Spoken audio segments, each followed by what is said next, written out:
the school beauty's personal bodyguard. This video is purely for entertainment and does not infringe on copyrights or laws. The rights to the novel and image belong to the original author. We do not claim ownership. Don't like waiting and want to listen to this fanfic in full now? Subscribe to our Patreon, where you'll find the best fanfics. Chapter 1: A Magical Quest. Here's your reward for going to North Africa. Old man Lin carefully pulled 2 crumpled 100 yuan bills from a well-wrapped rag and handed them to Lin Yi, who stared at him eagerly. Lin Yi couldn't understand why his missions were so dangerous, his enemies so powerful, and the profits for his clients so lucrative, yet in the end, he got so little. Where did the old man get these incredible missions? Every time, he was on the verge of death, yet the reward was only 50 or 100 yuan. And that was still okay. Sometimes there were still 3 or 2 yuan. Every time Lin Yi thought about it, he wanted to cry. Accepting the 200 yuan he'd earned with his life, the last thing he wanted to say was, "Fuck you." Even though he was an orphan, motherless since childhood, he'd spent 15 years learning martial arts and studying with the old man who raised him. He must be a well-rounded man, right? In ancient times, he'd be a top scholar, a master of both civil and military arts. Yet, he was being treated like a laborer. When would this ever end? I heard that building houses for people in the city can earn tens of thousands a year, while I work myself to death every day and only make a mere 1,800 yuan a year. Old man, you're not kidding me, are you? 200 yuan? I seriously doubt you're skimping on my pay. Lin Yi had suspected this more than once, but the old man wore the same clothes and ate the same food as him, and he didn't look wealthy. It's good enough to just get paid. Do you think money is so easy to make these days? Old man Lin rolled his bulging eyes and said unhappily, "What? You don't want it? If you don't want it, give it back to me. I haven't been to Widow Wang's snack bar at the village entrance for ages." Lin Yi wanted to beat up the skinny old man in front of him, but he knew that if he did, he'd only get beaten up. Lin Yi himself had no idea how powerful old man Lin's kung fu was. He only knew that whenever he practiced with him, he never used his full strength. Just when his own skills had improved, he suddenly realized that the old man had also improved, and he was still his match. "Well, you've had enough experience over the years. It's almost time for that big thing." Old man Lin sat cross-legged on the king without even raising his eyelids, tapping the plate of fennel beans in front of him. "Complete this mission, and you'll have food and drink for the rest of your life." Really, Lin Yi knew that ever since he was picked up by the old man as a ragpicker at the age of 3, he had been learning martial arts, medicine, and other worldly knowledge from him, all for the sake of doing this big thing. But Lin Yi doubted the reward for this big thing was as high as the old man claimed, a mission that could sustain him for a lifetime. "When have I ever lied to you?" Old man Lin tossed another fennel bean into his mouth. "Are you going or not? If not, I'll find someone else." "Yes, of course I'll go," Lin Yi thought to himself, only a fool wouldn't take such a good thing. A mission that could sustain him for a lifetime, and he wouldn't have to endure such life-threatening situations in the future. Even if it was a dangerous place, it would be worth it. Well, then go ahead. Go to Songshan City, Pengzhan Group, and find a man named Chu Pengzhan. He will tell you what to do next. An imperceptible smirk crossed the corners of old man Lin's mouth, but you have to think about it carefully. Once you take on this task, you must do it. You can't quit halfway. Why? You won't let people run away when there is danger. Lin Yi is not the kind of stubborn person. He will never do things even if he knows he will die. "Xiao Yi, I've raised you for 15 years, providing you with food and drink, and even bought you a laptop and a 3G network card." The old man rolled his eyes and began to nag incessantly. "You have so many problems when I ask you to do something. Don't push me, damn it." Lin Yi was furious after hearing what the old man said. "You raised me for the first 3 years. Since you were 6, I've been cooking, chopping wood, and making straw sandals to support you. Don't push me." "What were you secretly looking at on the computer in the middle of the night?" "Don't think I don't know," the old man glared and said. "You forced me to say this. You were still looking at the computer. Okay, I'll go and I won't run away, okay?" Lin Yi's face flushed. He didn't expect that such a secret thing he did would be discovered by this old guy. It was really embarrassing. If he continued, he might reveal some scenes that were not suitable for children. So, under old man Lin's coercion and inducements, Lin Yi packed his bags and boarded a northbound train, traveling thousands of miles to Songshan City, a modern, international metropolis. Sitting on the train, Lin Yi was excited about this mission. Retirement after completing just one mission was something he dreamed of. Although Old Man Lin's words suggested it might be more than a simple task, it was challenging. Pop, a pockmarked man sitting across from Lin Yi opened a can of Coke and casually tossed the ring onto the table.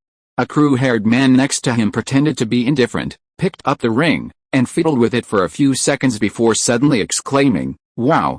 Wow! Wow! First prize!" The crew-haired man's voice wasn't loud enough in the bustle of the train car, but it was heard by the passengers nearby, who all looked towards him.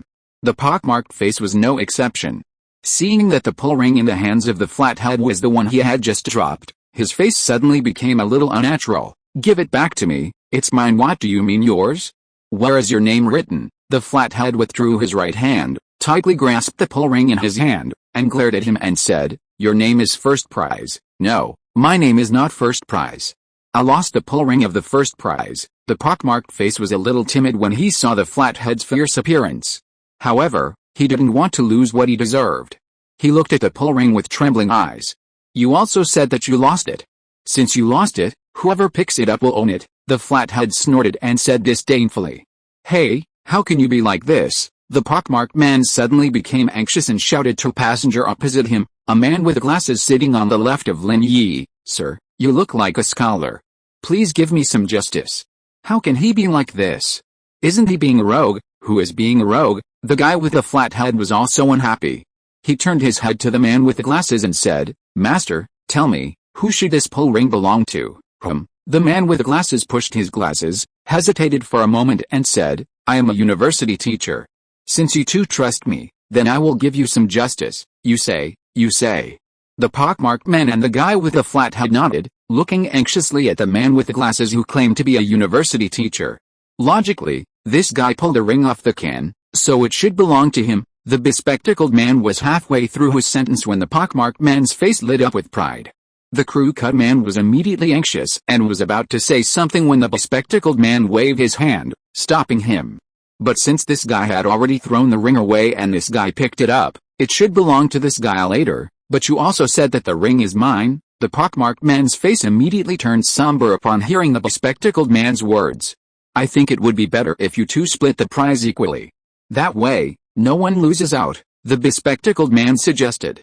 "Divide it." The crew-cut man hesitated, gritted his teeth, and said, "Okay, then." Perhaps the crew-cut man felt his argument was a bit weak, so he agreed to the bespectacled man's suggestion.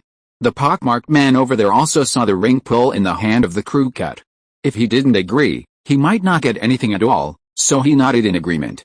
"Okay, since you all agree, then let's split it." The man with the glasses took the can from the pockmarked man's hand and looked at it. He said, "It says here that the first prize is 100,000 yuan. After deducting 20% personal income tax, there will be 80,000 yuan left. But since claiming the prize is quite troublesome, whoever of you goes to claim the prize can give the other person 30,000 yuan, and then go to claim the prize yourself. What do you think of this idea?" "Okay." The pockmarked man was happy to get some money, so he agreed directly. "You give me 30,000 yuan, and then you go to claim the prize." Chapter 2, Scam. The man with the flat head was suddenly embarrassed and touched his pocket subconsciously. "I don't have that much money with me. How about you give me 30,000 yuan and you can go to claim the prize?" "I don't have that much money either." "What should I do?" the man with the pockmarked face said with a frown. "Do I look like someone who can take out 30,000 yuan? Teacher, please think of a way for us. Neither of us has that much money with us." The man with the pockmarked face asked the man with the glasses for help again. The man with the glasses pondered for a moment, then said tentatively, "How about I give your family 30,000 yuan, you give me the pull ring, and I'll go to claim the prize." The pockmarked face and the man with the flat head looked at each other and felt that in this way they could still get 30,000 yuan each, so they agreed. "Okay, let's do it." The man with the glasses immediately showed a look of smug joy, then took his briefcase and began to find money. At first, he looked very happy, but as he rummaged through the bag faster, his face became uglier and uglier, and beads of sweat began to seep out of his forehead. Finally, the man with the glasses lamented, "Oh no. I didn't bring much money when I left today. I have 30,000 yuan. You guys definitely won't sell it, and now I see all the money I earned is gone. I'm so unlucky, huh?" The pockmarked man and the crew cut were dumbfounded. The man with glasses didn't bring any money, and they didn't have any money either. How were they going to divide the prize? So, the pockmarked man could no longer sit still. Teacher, you are knowledgeable and cultured, please help us think of a solution. Well, how about this? Ask someone else, said the man with the glasses, turning to Lin Yi who was sitting next to him. Brother, this is a golden opportunity to make a fortune. Do you have money? Give them 30,000 each, and then you take the pull ring to receive the prize, and you can make 20,000 in one go. Is there a more profitable way than this? If I hadn't brought any money, I would have gotten this good thing by myself. Before, Lin Yi had been watching these three people acting with cold eyes. It was obvious that these three people were in the same group. The pockmarked man was party A, the short-haired man was party B, and the man with the glasses was a shill. Although Lin Yi grew up in the mountains, he was not a fool. Don't look at his rustic clothes, but in terms of knowledge, few people can be his opponents, let alone these three mediocre liars. Me. Lin Yi feigned surprise, pointed at himself, and said, Can I? Yes, and now this good thing has happened to you. Hearing Lin Yi ask if he could, rather than saying he had no money, the man with the glasses was overjoyed. After all, if he said that, he probably had some stuff in his bag. Just as Lin Yi was about to say something else, he felt a kick in the leg. Lin Yi glanced to his right and saw a beautiful girl, about his age. Her hair flowed like water, and her skin was fair. Although she didn't stand up, Lin Yi estimated that she was at least 1.65 meters tall, which was considered tall. Since boarding the train, she had been quietly listening to music on her phone. Lin Yi wanted to flirt with her, chat, and help him pass the time, but the girl was wearing earphones, making it difficult for him to do so. The girl was looking at him anxiously, wanting to say something, but feeling hesitant, so she could only hint at him with her eyes. Lin Yi naturally understood the girl's intention, to prevent him from being deceived. Lin Yi's heart warmed instantly. Aren't people in big cities supposedly cold and indifferent? They turn a blind eye to things that don't concern them. But the fact that the girl reminded him of this showed she had a kind heart. Thus, the girl's impression in Lin Yi's mind instantly improved significantly. While beauty was important, a girl's beauty was meaningless if she had a vicious heart. This was Lin Yi's standard for judging girls. Ahem, the crew-haired man across from the girl seemed to have noticed her behavior and suddenly coughed loudly, glaring fiercely at her. The girl paled in fear and lowered her head. Of course, these little details didn't escape Lin Yi's notice. However, Lin Yi was already bored on his journey, and he was fuming with his old man at home, with nowhere to vent his anger. And now a few idiots had arrived. How could Lin Yi miss this opportunity to tease them? However, even though the girl lowered her head, she still kicked Lin Yi, warning him. But Lin Yi seemed unmoved. I only have 49,000, not that much. Lin Yi feigned honesty and told the truth. The pockmarked man and the crew-cut man across from him suddenly lit up when they heard that Lin Yi had 49,000. However, they still had a bitter look on their faces. Only 49,000, isn't that a bit too little? How much can each of us get? 49,000 divided by 2 is 24,500, the crew-cut man calculated. 24,500? That's a lot. I agree. What about you? The pockmarked man nodded quickly after hearing this. Okay, since you agree, I agree too. The crew-cut man nodded and said, Give me the money. Lin Yi opened his backpack and took out a small package wrapped in newspaper. He unwrapped the layers, revealing 5 bundles of banknotes. Here's 49,000. That's all. Count it, Lin Yi said simply. Give me the pull ring. This money was the old man's living expenses for the next few years. Lin Yi had made a lot of money for the old man over the years. Take the North Africa Rescue Mission, for example. According to international practice, he should have been paid at least a few 100,000. But just as Lin Yi was leaving, the old man rummaged through his belongings and found the 49,000 yuan in a tattered bag. He claimed it was all the family's belongings and asked him to save it. This made Lin Yi very upset. Was the old man really broke, or was he just pretending to be poor? But it didn't seem like he was pretending. The old man ate the same food as himself every day, and he didn't seem to enjoy anything. Could it be that he had overestimated the rewards for those missions? Okay, the pockmarked man and the crew-cut man divided up the money in front of them like hungry wolves, then handed the pull ring to Lin Yi. Lin Yi carefully tucked the pull ring away, fearing it might be lost. He handled it with all his might, like a precious treasure. Seeing the 3 scammers succeed, The girl sitting next to Lin Yi sighed helplessly. Seeing Lin Yi's excited expression, as if he'd won a prize, the girl didn't know what to say. With the money in hand, the three scammers returned to their previous composure, each going about their business as if they didn't know each other. Chapter 3. Are you rich? The girl stopped kicking Lin Yi's legs and leaned against the window, quietly listening to her song.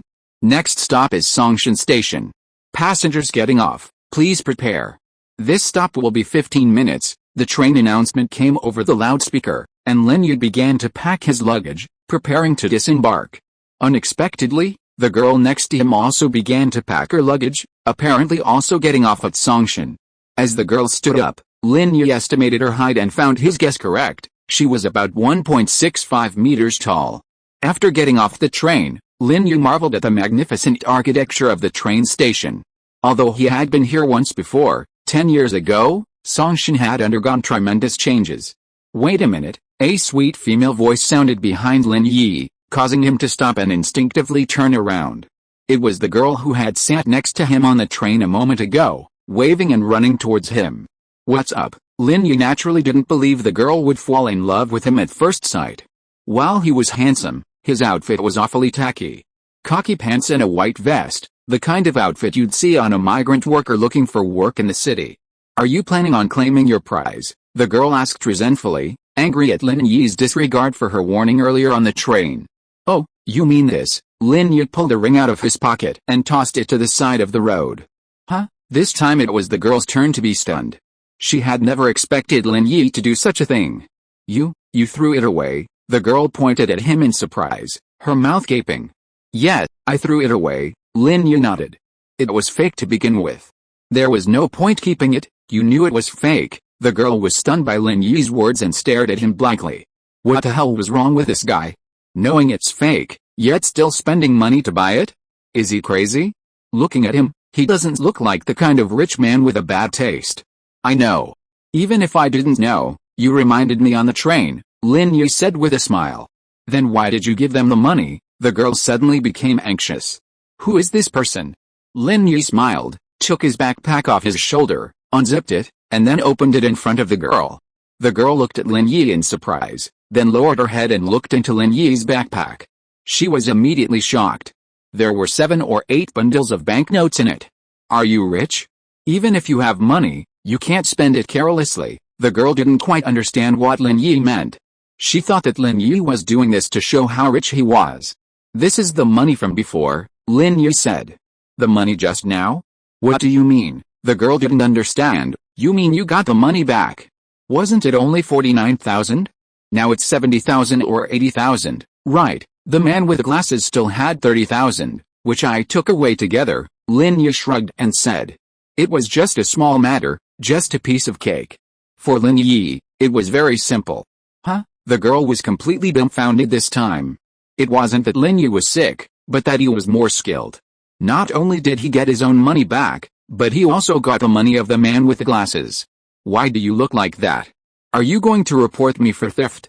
You have a strong sense of justice. Lin Yi looked at the girl's surprised expression, smiled and teased. Of course not, the girl blushed and shook her head. Thank you so much for your time, though. There aren't many girls like you around, Lin Yi said sincerely. Would you like to have dinner later? No, the girl shook her head sheepishly. My family's waiting for me at the exit. Lin Yi nodded, but didn't force anything. Picking up girls is a skill, but it also requires a sense of serendipity. Trying too hard can backfire. Then I won't bother you anymore. Wang Xinian looked at Lin Yi's receding figure and shook her head. He was truly a peculiar man. If her mother hadn't been waiting for her at the exit, Wang Xinian wouldn't have minded spending more time with him. It wasn't that Wang Xinian had any feelings for Lin Yi, but she simply felt that he was something special. He carried so much money in his backpack, yet he didn't keep it in the bank. He dressed in the most shabby way possible, yet he possessed an indescribable elegance. Sir, would you like to stay at a hotel? It's very cheap. As soon as Lin Yi left the train station, he was surrounded by solicitors from nearby hotels. His migrant worker-like attire made him a prime target for these small hotels. Who among the wealthy would stay in a small hotel like this? Even a big hotel wouldn't need to tout customers. Lin Yi waved his hand, squeezed through the throng of touts, and headed for the taxi stand in the square. He held a slip of paper in his hand, the address the old man had given him before he left. He got in a taxi, and the driver enthusiastically asked, "Where are you going, young man?" To this address, Lin Yi handed the slip of paper to the taxi driver. This driver was a black car operator who specialized in the train station area and had a good eye for customers. He knew Lin Yi was from out of town, probably looking for work, so he decided to rip him off.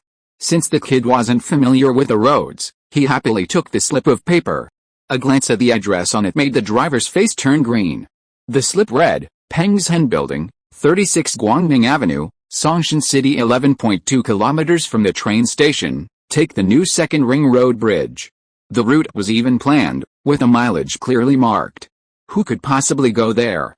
But what was this young man doing at Pengzhan Building? It was Songshan City's largest corporate group. How could a migrant worker like him know anyone there? The driver sighed, tossed the note aside, and drove on. Songshan's transportation was excellent, with numerous bridges. Lin Yi felt like he'd reached his destination in a split second. He paid the 24 yuan fare and got out. Looking at the towering building before him, Lin Yi felt a little dizzy.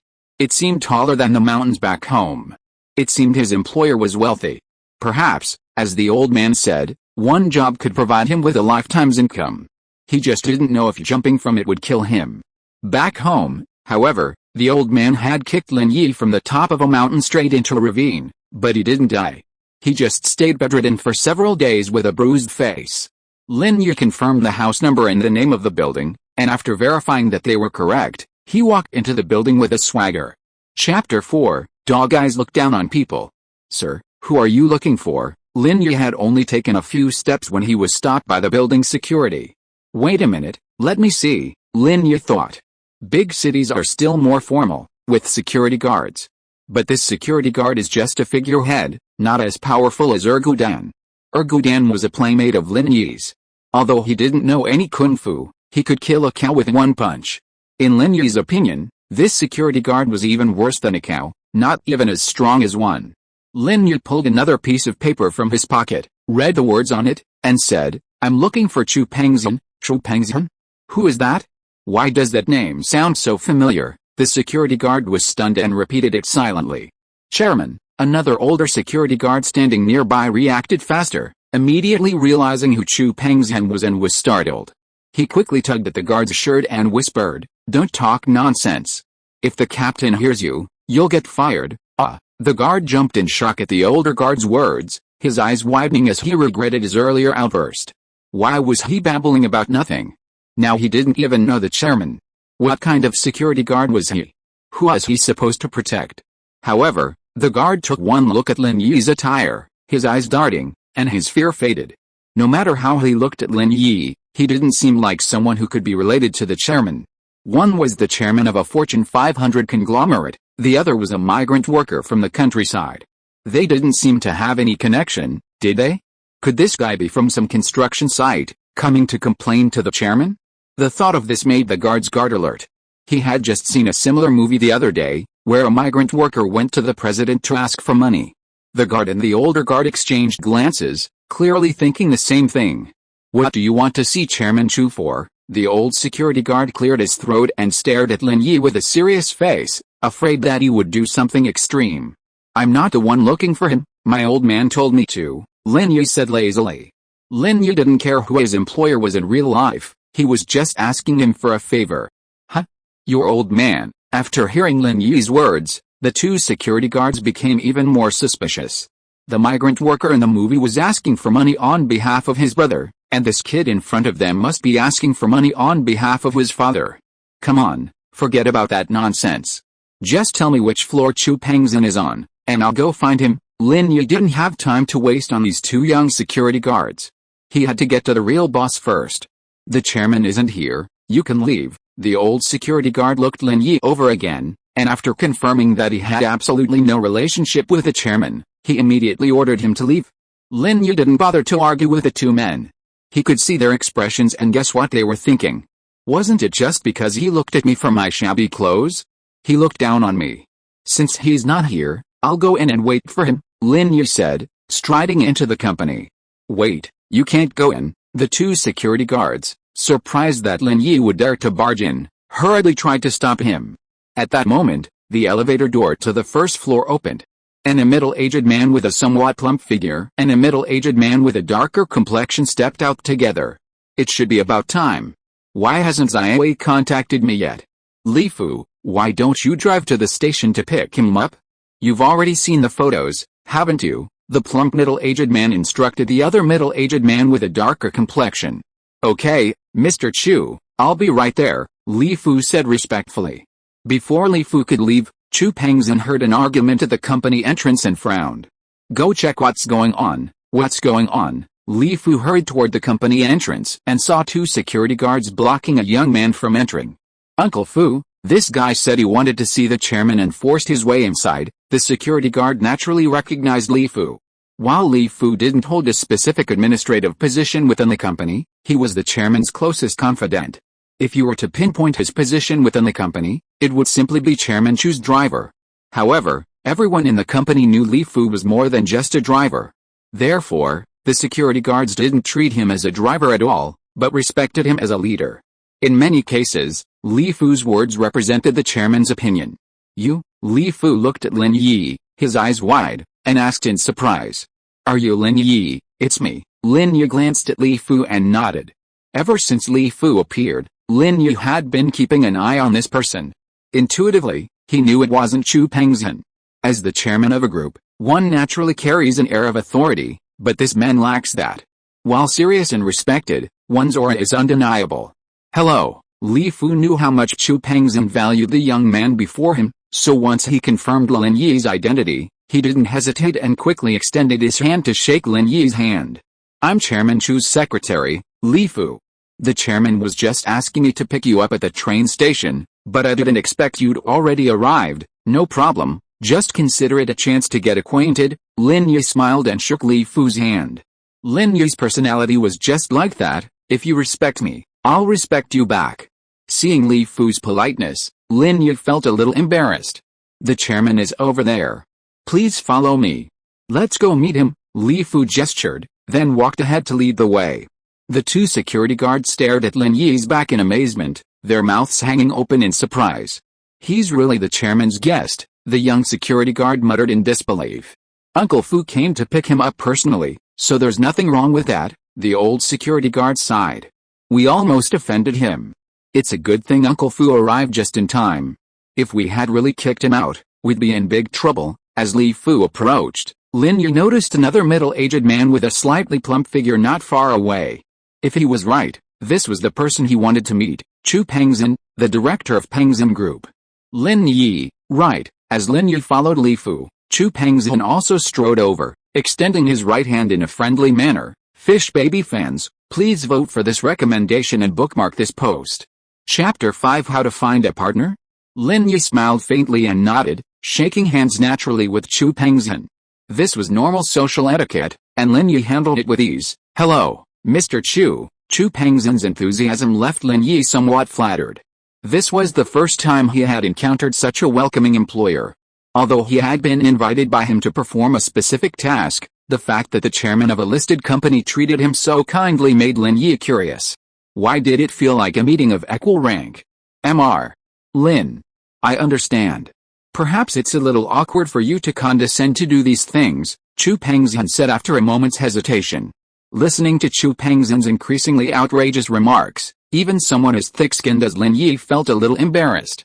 He hurriedly said, if you don't condescend, I only make a few hundred yuan a month weaving straw sandals at home.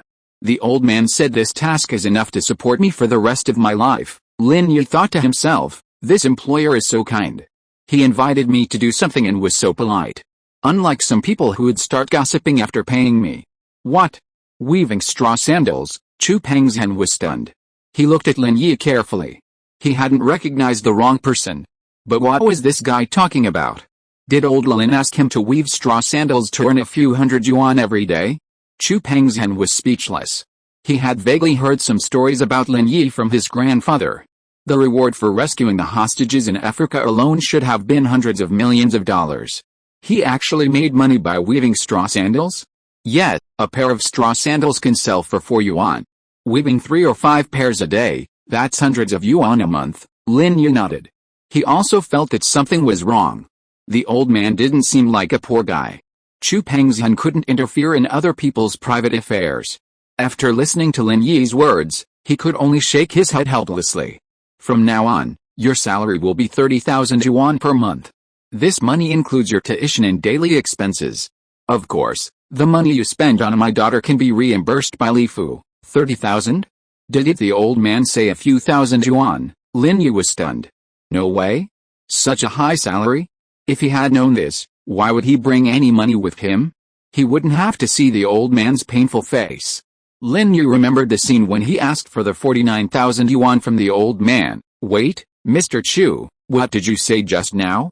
Go to school? Tuition and miscellaneous fees? And money spent on your daughter? What does this mean? I don't quite understand. Lin Yi was very puzzled. What exactly did Chu Pengzhan mean? Wasn't he here to carry out a mission? Oh? Why, didn't Mr. Lin tell you before? Please come here. Let's talk about the specific situation upstairs. Chu Pengzhan smiled slightly, made a gesture of invitation, and walked towards the elevator shoulder to shoulder with Lin Yi. After all, Chu Pengzhan was his employer now, and his salary was quite good. Although Chu Pengzhan's words were somewhat baffling, Lin Yi had encountered many unusual assignments over the years. So, as they walked together, Lin Yi deliberately slowed down his pace, appearing to be following behind him. However, Chu Pengzhan was very attentive to matching Lin Yi's pace. Lin Yi naturally noticed this and felt a little surprised. Why did Chu Pengzhan seem a little too friendly towards him? Although Lin Yi was puzzled, he didn't question it. After all, it was his first time meeting Chu Pengzhan, and they weren't very familiar with each other. Some things couldn't be said too much. With time, things would naturally become clear. Chu Pengzhan's office was located on the top floor of the Pengzhan building, covering 200 square meters. Large floor-to-ceiling windows lined one wall, making the room exceptionally bright.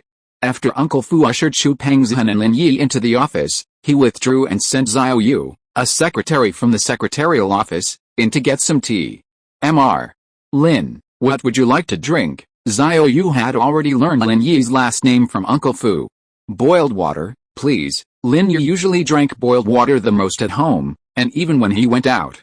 Xiao Yu was taken aback, but still smiled and said, okay, please wait. As for what Chairman Chu would drink, she knew without asking, because it was the same every day. Mr. Lin, starting tomorrow, Uncle Fu will arrange for you to enter Class 3-5 of Songshan First High School. You'll be in the same class as my daughter, Chu Mengyao. You'll go to and from school with her every day, take care of her daily life, and help her with her homework when you get home. To put it bluntly, it's just a companionship. I've been so busy with business over the years that I've neglected my daughter, and I feel guilty about it. I want to find someone she can get along with and show her more care. That's the real reason I asked you out. You're about the same age as her, both young people, so you should have some common topics, right? Chu Pengzhan said with a faint smile. Lin Yi was a little stunned. Find someone you can get along with, and show her some care, common topics, no way. Is this what they call a lifetime mission? The more I hear it, the more it sounds like finding a partner. Could it be that this girl has some hidden medical condition that prevents her from getting married, and is looking for me as a filler? Mr. Lin, what's wrong with you? Chu Pengzhan saw the astonishment on Lin Yi's face and seemed to know what he was thinking. I originally thought that Mr. Lin had already told you what you were going to do this time, but now it seems that's not the case. Mr. Chu, you should call me Lin Yi. Mr. Lin is a bit awkward. Lin Yi smiled bitterly and said, to be honest, I really didn't know what I was going to do before.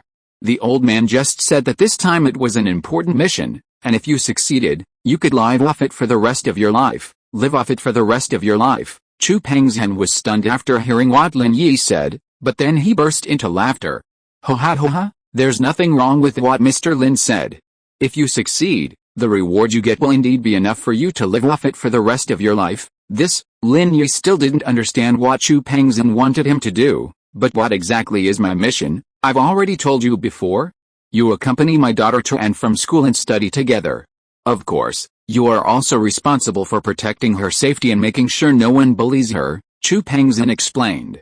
Study companion? Nanny, these were the only adjectives Lin Yi could think of. Well, you could understand it that way, and that's actually the case. Chu Pengzhan nodded, and without waiting for Lin Yi to say anything, he handed Lin Yi a document. This is the information about Songshan No. 1 Middle School. You can familiarize yourself with it first. Lin Yi nodded helplessly and took the document. Was this what the old man called a super mission? He'd cursed his neighbor. Was he being fooled again? Just like the last time he went to South America, the old man told him he was going to rescue one person, but it wasn't just one person, it was a group of people. But anyway, there was a high reward, and the mission was relatively low risk. It just felt a bit like being a rich girl's lackey, but that didn't matter. He'd just take a break. Songshan City No. 1 High School, although called No. 1 High School, had actually long been a private middle school. It just didn't change its name when it was acquired, and Chu Pengzhan's Pengzhan Group was one of the school's 3 largest shareholders. No wonder he'd been easily admitted to this high school without even attending elementary school. Although Lin Yi had never been to school, he could read online about the difficulties it faced for children with rural household registration to attend school in the city. Okay, I'll do my job. Lin Yi briefly reviewed the information and nodded. Of course, Chu Mengyao might have a bad temper, but she's a good kid at heart. Chu Pengzhan gave a wry smile. I believe you're such a talented person, you'll definitely get along well with her. Well? Lin Yi didn't expect to get along well with this young lady. They weren't dating, so what was the point of getting along so well? But Lin Yi said, I'll do my best. Chu Pengzhan seemed to notice Lin Yi's perfunctory attitude and smiled slightly. Then he called out to the office door, Uncle Fu, Yao's almost out of school. Go pick her up. It's a good opportunity to take Mr. Lin to get acquainted with the environment, Mr. Chu, please just call me Lin Yi, or Zhao Yi. Don't call me Mr. Lin anymore. It sounds a bit awkward, Lin Yi said. Okay, then I'll call you Zhao Yi. After all, I'm your elder, so you won't suffer any loss. And don't call me Mr. Chu, just call me Uncle Chu. Chu Pengzhan nodded, not arguing with the question. Lin Yi nodded and went downstairs with Uncle Fu, taking the elevator to the parking lot on the basement floor of the building. Chapter 6. Who is this pumpkin? The parking lot was packed with luxury cars, from Mercedes-Benzes and BMWs to top-of-the-line limousines. Many were clearly privately owned, decked out in dazzling garnishes, suggesting they were purchased by employees of the group. This provided an indirect glimpse into the high salaries of Pengzhan Group employees. His own salary of 30,000 yuan wasn't particularly high, after all. Under Uncle Fu's guidance, Lin Yi arrived at a dark blue Bentley. The car was immaculately maintained, perhaps because it was recently purchased or because it had been carefully cared for, but it looked brand new. Mr. Lin, please get in, Uncle Fu said, opening the passenger door and offering a seat. Me in the passenger seat? And the young lady? Lin Yi asked hesitantly. The young lady usually sits in the back seat, Uncle Fu said, and it's inconvenient for her to sit in the front. Lin Yi nodded and climbed into the car, which Uncle Fu then slowly drove into the underground parking lot. As they passed the exit security post, several security guards stood at attention, solemnly watching the car leave. Uncle Fu's driving skills were quite proficient, but it was obvious that his driving was rather conventional, unlike what Lin Yi usually learned. Lin Yi's style was more inclined towards racing. It had to be helped. The old man and his family had a famous motto, if you can't fight, it's not your fault. If you can't fight and can't escape, then you deserve it. Therefore, Lin Yi had learned a lot of escape techniques, although these techniques were only used against the old man. In front of others, they would be the ones to run. Mr. Lin, can you drive? Uncle Fu asked, glancing at Lin Yi, who sat quietly beside him, while waiting at the traffic light. Uncle Fu was an experienced driver, and his ability to judge people was very accurate. He could usually tell whether someone in a car could drive from a few subtle details, but Lin Yi didn't seem to react in any particular way, so Uncle Fu asked. A little, Lin Yi thought to himself. As a newcomer, he should be humble. Do you have a driver's license? Uncle Fu didn't ask to what degree, as he knew his boss's trust in him. Not yet, Lin Yi shook his head. Although he could drive, even racing abroad, he didn't have a license. I just turned 18 and haven't had time to get one yet. Okay, give me your ID card and I'll get you a driver's license. That way, if Mr. Chu and I need something urgent, you can drive the young lady to and from school, Uncle Fu said. The car stopped near a very luxurious-looking school, but they didn't go in, probably because the car was too conspicuous and would reflect poorly on other students. Lin Yi had already learned from the information that, although Songshan City First High School was a private middle school, it wasn't the kind of aristocratic institution one might imagine. It was a provincial key high school with admissions from the entire province. While some children of the rich and powerful gained admission through connections, the majority of students earned their place through their own merit. Backed by 3 major corporations, Songshan First High School surpasses other schools in both hardware and software, as well as faculty. This explains its 100% admission rate for several years. Lin Yi, however, understood that this 100% rate was certainly inflated. Some wealthy young men, seemingly incapable of studying, eventually made it to university thanks to their family's influence. The familiar ringing of the school bell had taken Lin Yi a moment to the point of daze. How many years had it been since he last heard it?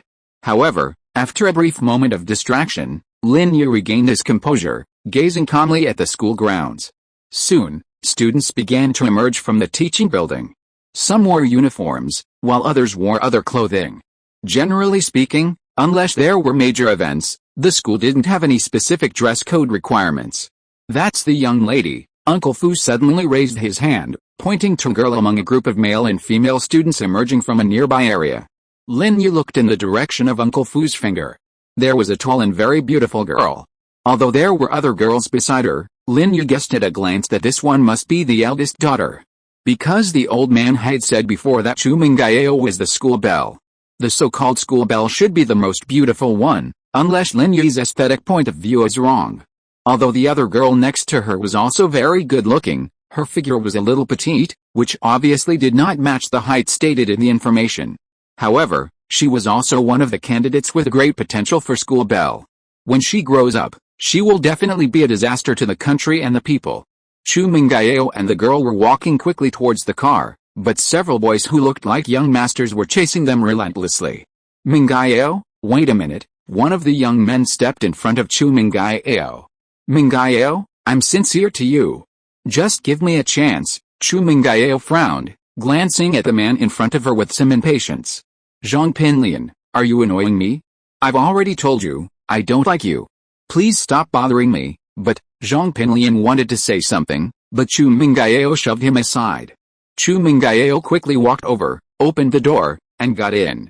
The girl with her did the same, which surprised Lin Yi. "This Zhong Pinliang is so annoying. He keeps pestering me every day. Isn't he tired of it?" Chu Mengyao climbed into the car, still complaining. Suddenly, she looked up and saw Lin Yi in the passenger seat. She asked in surprise, "Who are you?" "Hello, my name is Lin Yi." Lin Yi tried to look cute. This young lady seemed to have a bad temper. "Lin Yi? Uncle Fu, what does he do?" Chu Mengyao looked at Lin Yi in confusion. "Miss Chu, this is the study partner Mr. Chu invited for you," Uncle Fu introduced. "Study partner? Who wants a study partner? Didn't I say I needed a shield? Look at him, who can he shield for me?" Chu Mengyao got anxious when she heard that. She looked Lin Yi up and down. What the hell is this guy wearing? A big vest and torn pants, like a migrant worker coming to the city. Even migrant workers don't dress like him. Is he from Africa? Uncle Fu broke out in a sweat, wiped his forehead, and looked at Lin Yi helplessly. Seeing that he didn't have any special reaction, he breathed a sigh of relief. Uncle Fu was Chu Pengzhan's closest person, so he knew some inside information. He knew how much effort it took to ask Lin Yi to come forward, and even the old man in the family had to show up. Chapter 7, Kicked Away. Mr. Chu said that Mr. Lin Yi is a multi-talented person who is good at both literature and martial arts. It is natural that he can be a mere shield, Uncle Fu explained hurriedly. In order to prevent Chu Mengyao from worrying, Chu Pengzhan did not tell her some things, and also asked Uncle Fu not to tell her. Asking Lin Yi to come is ostensibly to take care of Chu Mengyao's study and life, but in fact it has another far-reaching meaning, involving an agreement of the older generation in the family. But obviously, if a study partner is suddenly brought out, Chu Mengyao will definitely not agree. However, it happened that Chu Mengyao was exhausted in dealing with some people who pursued her, so she found Chu Pengzhan and asked him to help hire a shield to help her block these flies around her. So, Chu Pengzhan recommended Lin Yi to Chu Mengyao as a shield, even with a bit of deception. But Uncle Fu truly regretted not taking Lin Yi to the clothing store to get dressed up. Judging by the photos, Lin Yi looked quite sharp, but his outfit was a bit quirky and didn't suit the surroundings. Chu Mengyao couldn't see anything special about the man before her. Could he be some migrant worker her father had just picked up from the labor market? The girl next to Chu Mengyao, however, covered her mouth and chuckled. Lin Yi's outfit didn't look like someone who could shield Chu Mengyao. Xiaoshu, what are you laughing at? Chu Mengyao was already furious at her father's perfunctory response, and seeing her best friend laughing, her anger was flared up, and she glared at her. Chen Yushu, rebuked by Chu Mengyao's rebuke, quickly stuck out her tongue and shut her mouth, but her eyes remained fixed on Lin Yi with curiosity. Uncle Fu, tell him to get out of the car. I need someone else. Chu Mengyao frowned, unwilling to argue any further. Mr. Chu said Mr. Lin Yi is definitely qualified, and the contract has already been signed. Uncle Fu's implication was that there was nothing you could do if you disagreed. Chu Pengzhan had already made the decision, and it couldn't be changed. Huh? Chu Mengyao blinked her beautiful eyes, almost crying. She really didn't know what her father was thinking. Instead of this, it would be better not to find a shield. If this person stayed around, wouldn't it be ridiculous? Originally, if this shield was good-looking, Chu Mengyao would have wanted to claim him as her boyfriend. After all, that was the best way to keep those flies away. But now it seemed impossible. Even if she said this country bumpkin was her boyfriend, someone would have to believe it. Zhong Pinliang would probably laugh his head off. Lin Yi listened to these people's conversation and suddenly felt a headache. A shield? Was this girl really looking for a partner? No wonder Chu Pengzhan had been so strange when he spoke to her earlier. Could he really be looking for a son-in-law? Okay, that guy over there just kept pestering me. Please help me deal with it. If you handle it well, you'll pass. Chu Mengyao's eyes darted, and a plan came to mind. If this guy couldn't handle it, she could use his incompetence as an excuse to get her father fired. Lin Yi nodded, got out of the car, and walked quickly towards Zhong Pinliang. This Chu Mengyao, she always gets rejected when I ask her out. If it were any other woman, she would have rushed into my arms, Zhong Pinliang complained unhappily to his followers. Brother Liang. This Chu Mengyao is no ordinary woman. She's the daughter of Pengzhan Group. It's normal for her to have some difficulties, said one of Zhong Pinliang's followers, Go Xiaofu. I know, do I need to tell you? Zhong Pinliang waved his hand, saying, so you have to be persistent. Before Zhong Pinliang could finish his words, he saw a young man wearing a yellowed white vest and khaki pants walking towards them at a rapid speed. He was stunned. Lin Yi walked quickly to the side of Zhong Pinliang, without saying a word, raised his leg and kicked him in the butt crack, knocking Zhong Pinliang to the ground. Then Lin Yi turned around and walked back to the car without looking back. Zhong Pinliang was about to give a long speech about his thoughts on pursuing Chu Mengyao. As he was talking happily, he felt someone kick his butt hard, and then he fell to the ground. Who? Don't you want to live? How dare you kick me? Zhong Pinliang struggled for a long time before getting up from the ground, covered in dust and cursing. It's that migrant worker just now, Go Xiaofu said quickly. Then what are you still standing there for? Hurry and chase him, Zhong Pinliang shouted in exasperation. Catch him and beat him up, young Master Zhong, he's gone. Just now, Zhong Pinliang had been knocked down by Lin Yi, and his men were so focused on checking if he was alright that, in the blink of an eye, the migrant worker had vanished. Fuck, Zhong Pinliang cursed. I've memorized his face. Tomorrow I'll print a poster and have people go to every construction site looking for him. A migrant worker dared to kick me. I'll make sure he doesn't survive in Songshan City. You wait, Yao, I didn't realize this Lin Yi is so tough. He even dared to kick Zhong Pinliang. In the car, Chen Yushu stared at the scene with wide eyes, incredulous. I think he's crazy. Chu Mengyao hadn't expected Lin Yi to pull such a move, but it was a unique one. But Chu Mengyao had already decided not to use him. No matter what he did, he would be considered unfit. Yao, why don't you just keep him? Chen Yushu suggested. Xiaoshu, who are you leaning towards? Chu Mengyao glared at her and said curiously, are you horny and attracted to this migrant worker, Pa? Chen Yushu hurriedly shook her head.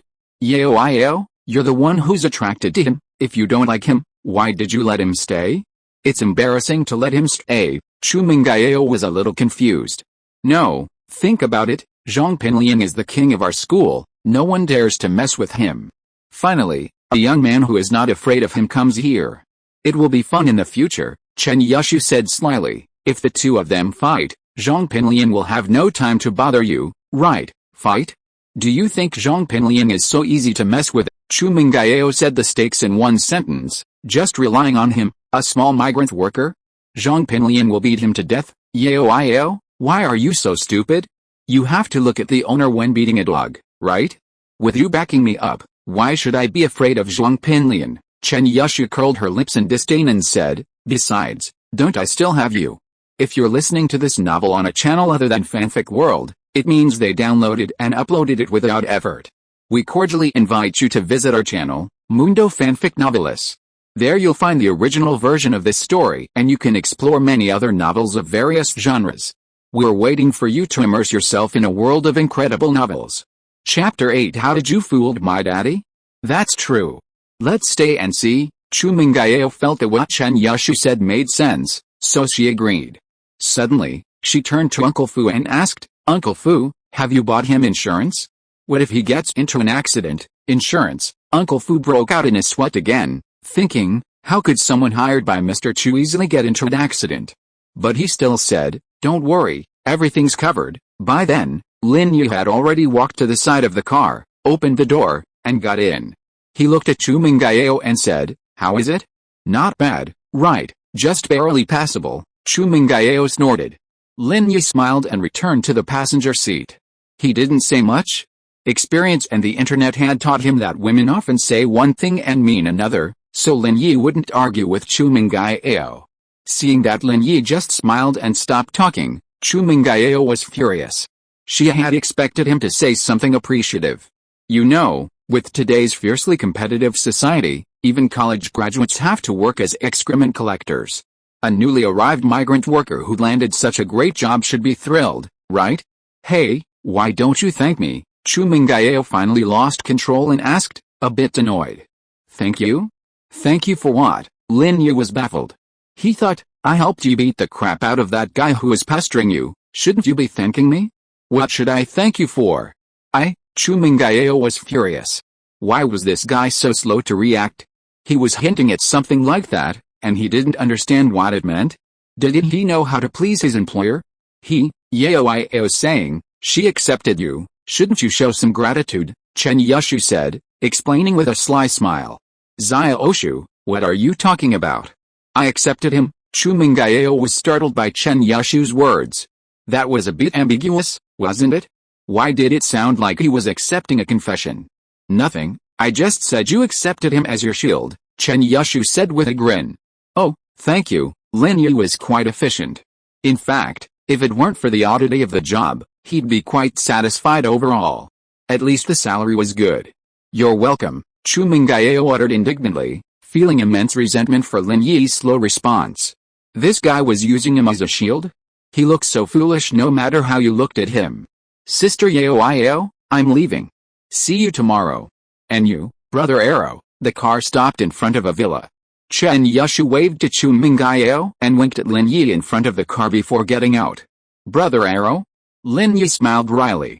The name was quite unique, comparable to the internet-famous Brotherishan. Chen Yushu and Chu Mengyao lived very close together, their villas facing each other.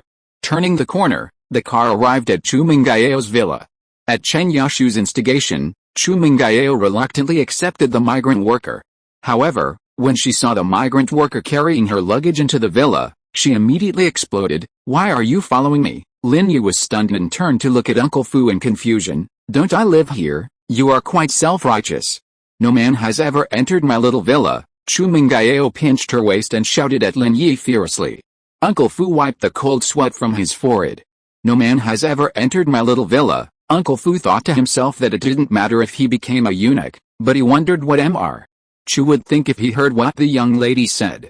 Seeing Uncle Fu wipe his sweat, Chu Mengyao immediately realized that her words seemed a bit ambiguous, so she quickly corrected herself. I mean, no man has ever entered my little villa, Miss. Mr. Chu said that you can treat Mr. Lin as your own brother and get along with him harmoniously. So, Mr. Lin will live in the villa from today, Uncle Fu said carefully. Uncle Fu knew this little girl's temper perfectly. What? Chu Mengyao's eyes widened, and she pointed at Lin Yi in disbelief. Him? My brother? Are you kidding me? Uncle Fu, Take him away and let him live wherever he wants. I'm afraid I can't make the decision, miss. This is Mr. Chu's order, you see, Uncle Fu said with some embarrassment. After all, he was a driver, and although he was Chu Pengzhan's most trusted person, being caught between him and Miss was a difficult situation. Forget it, I'll talk to Daddy myself. Chu Mengyao pulled out the latest iPhone from her pocket and dialed. It had just been released a while ago, and she and Chen Yushu each bought one. Lin Yi looked at the phone in Chu Mengyao's hand with a bit of envy.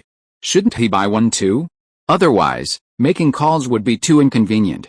Daddy, it's Xiao, Chu Mengyao said in a sweet, almost coquettish voice, which made Lin Yi's heart tingle. It turned out that a girl's voice could be so beautiful when she was being coquettish.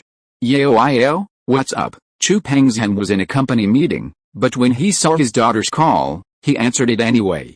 Look, Dad, what kind of cover did you find for me?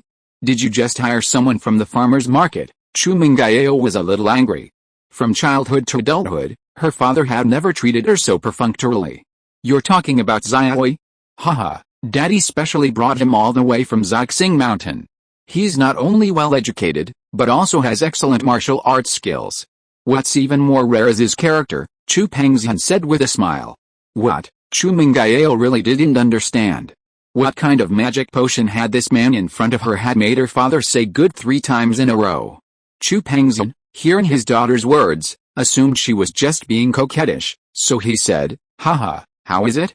Are you satisfied with Xiaoi? Satisfied? How could I possibly be? First of all, his appearance isn't up to par. He's just a shield for me, so I have to like him, right? Chu Mengyao snorted, and, Daddy, how could you ask him to live with me? I'm a girl, how unsafe would that be? Yes, Daddy is concerned about your safety. I'm worried about you, a girl, living in a villa, so I asked Xiaoi to stay with you. Don't worry, Xiaoi can protect you. Chu Pengzhan pretended not to understand his daughter's words. Chu Mengyao was speechless at her father's words. But before she could continue, she heard Chu Pengzhan continue, okay, Yao, Daddy is holding a meeting with the company's middle-level management, so we'll have to stop talking for now. With that, he hung up the phone before Chu Mengyao could say anything. Chu Mengyao gnashed her teeth in anger, her eyes widened as she stared at Lin Yi intently. Tell me, how did you fool my dad? Chapter 9, The Mighty General. Uncle Fu left Chu Mengyao's villa, claiming he was going back to the company to pick up Mr. Chu after get-off work. Before leaving, he gave Lin Yi a backpack, claiming it contained the uniform and textbooks for first high school. Miss, feel free to call me if you need anything. I'll bring you dinner at 7 p.m. tonight, Uncle Fu said, and hurried off. Chu Mengyao stared at the man before her, unsure what to say. But she couldn't let him sleep on the streets, could she? Her father was a renowned philanthropist, and if people knew he mistreated servants, it would be a bit unacceptable. Chu Mengyao was furious for a long time before finally realizing the culprit. She pulled out her phone and called Chen Yushu. Hello, Xiaoshu, my dad asked this migrant worker to live in my villa. What should I do, Sister Yao? Are you talking about Arrow brother? That's great. I'll go to the school tomorrow and tell them you're living together. That way, no one will bother you anymore. Chen Yushu, who was comfortably lying on her toffee bed watching TV, casually remarked after hearing Chu Mengyao's words. Chen Yushu, Chu Mengyao was about to explode, yelling into the phone, Girl, you're so disloyal, aren't you? You told me to keep him, and now you're making fun of me, right? You, right now, come to my house. Oh, sure. I'll take a shower and get some sleep, and I'll see you tomorrow morning on my way to school, Chen Yushu said lazily. If I don't see you in a minute, I'll end our friendship, Chu Mengyao declared firmly. Oh, I'm already stripping naked to get ready for the shower, and I still have to get dressed, Chen Yushu complained, sitting up from the sofa and admiring her figure in the mirror. I seem to have a little belly? I guess I need to eat less from now on. 50 seconds, Chu Mengyao said, checking the call time on her phone. Oh, hey, you should lock the door, right, Chen Yushu said, quickly getting dressed. 40 seconds, Chu Mengyao continued. Okay, I'm coming. Chen Yushu put on her shoes and ran out the door. Chen Yushu's villa was only a few dozen meters away from Chu Mengyao's, separated by a small path, facing each other diagonally from afar. Seeing Chen Yushu's figure from afar, Chu Mengyao breathed a sigh of relief and hung up the phone. Sister Yao, what are you doing? I just took off my clothes and was about to take a shower, and you called me out, Chen Yushu complained. Ahem, Chu Mengyao coughed twice, pointed at Lin Yi, and said, Zia Oshu, there are outsiders here, be careful with your words. Oh, it's okay, Chen Yushu said nonchalantly, Brother Arrow, we're all family, since you and he are family, then let him live in your house. It's happily decided. Chu Mengyao looked at Chen Yushu's gloating expression and felt very unhappy. Oh, Chen Yushu stuck out her tongue and smiled innocently. Sister Yao, you know me. I like to get naked when I get home. It's not convenient for him to live here, then it would be more convenient if he lived at my house. Chu Mengyao cursed Chen Yushu inwardly for being disloyal. Hey, it's such a simple thing, isn't it? Chen Yushu shook her head and said, Sister Yao, why don't you let her live at your house and you live at mine? Yeah, that's true. Chu Mengyao felt that Chen Yushu had finally come up with a somewhat constructive idea. However, Chu Mengyao was immediately displeased. Letting a migrant worker live in her villa? Why? Besides, what if something got lost? No. He can't live alone in my villa. Chu Mengyao gritted her teeth. Chen Yushu was also in a dilemma. She had asked Chu Mengyao to keep Lin Yi just for fun, but now there was a problem. Letting Lin Yi live in Chen Yushu's villa? Chen Yushu would never agree. After much hesitation, Chen Yushu finally came up with a compromise. Oh, how about I live with you? Let him live downstairs. Your room is upstairs anyway, so we won't have to ask him to go upstairs. Chu Mengyao listened to Chen Yushu's suggestion and felt it was the only way. She reluctantly nodded. Okay, let's do it. Chen Yushu often lived with Chu Mengyao, so she walked in with ease. Lin Yi, carrying his luggage, followed slowly behind. Lin Yi could naturally see that Chu Mengyao was hostile towards him, but thinking of the old man's solemn instructions when he left home and Uncle Chu's trusting look, Lin Yi didn't think much of it. After all, Chu Mengyao was a girl, so it was normal for her to not want to live with him.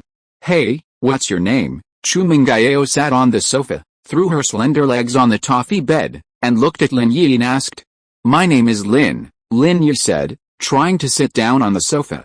He was exhausted from standing at the door for so long. But before his butt even touched the sofa, he heard a shrill voice, startling him.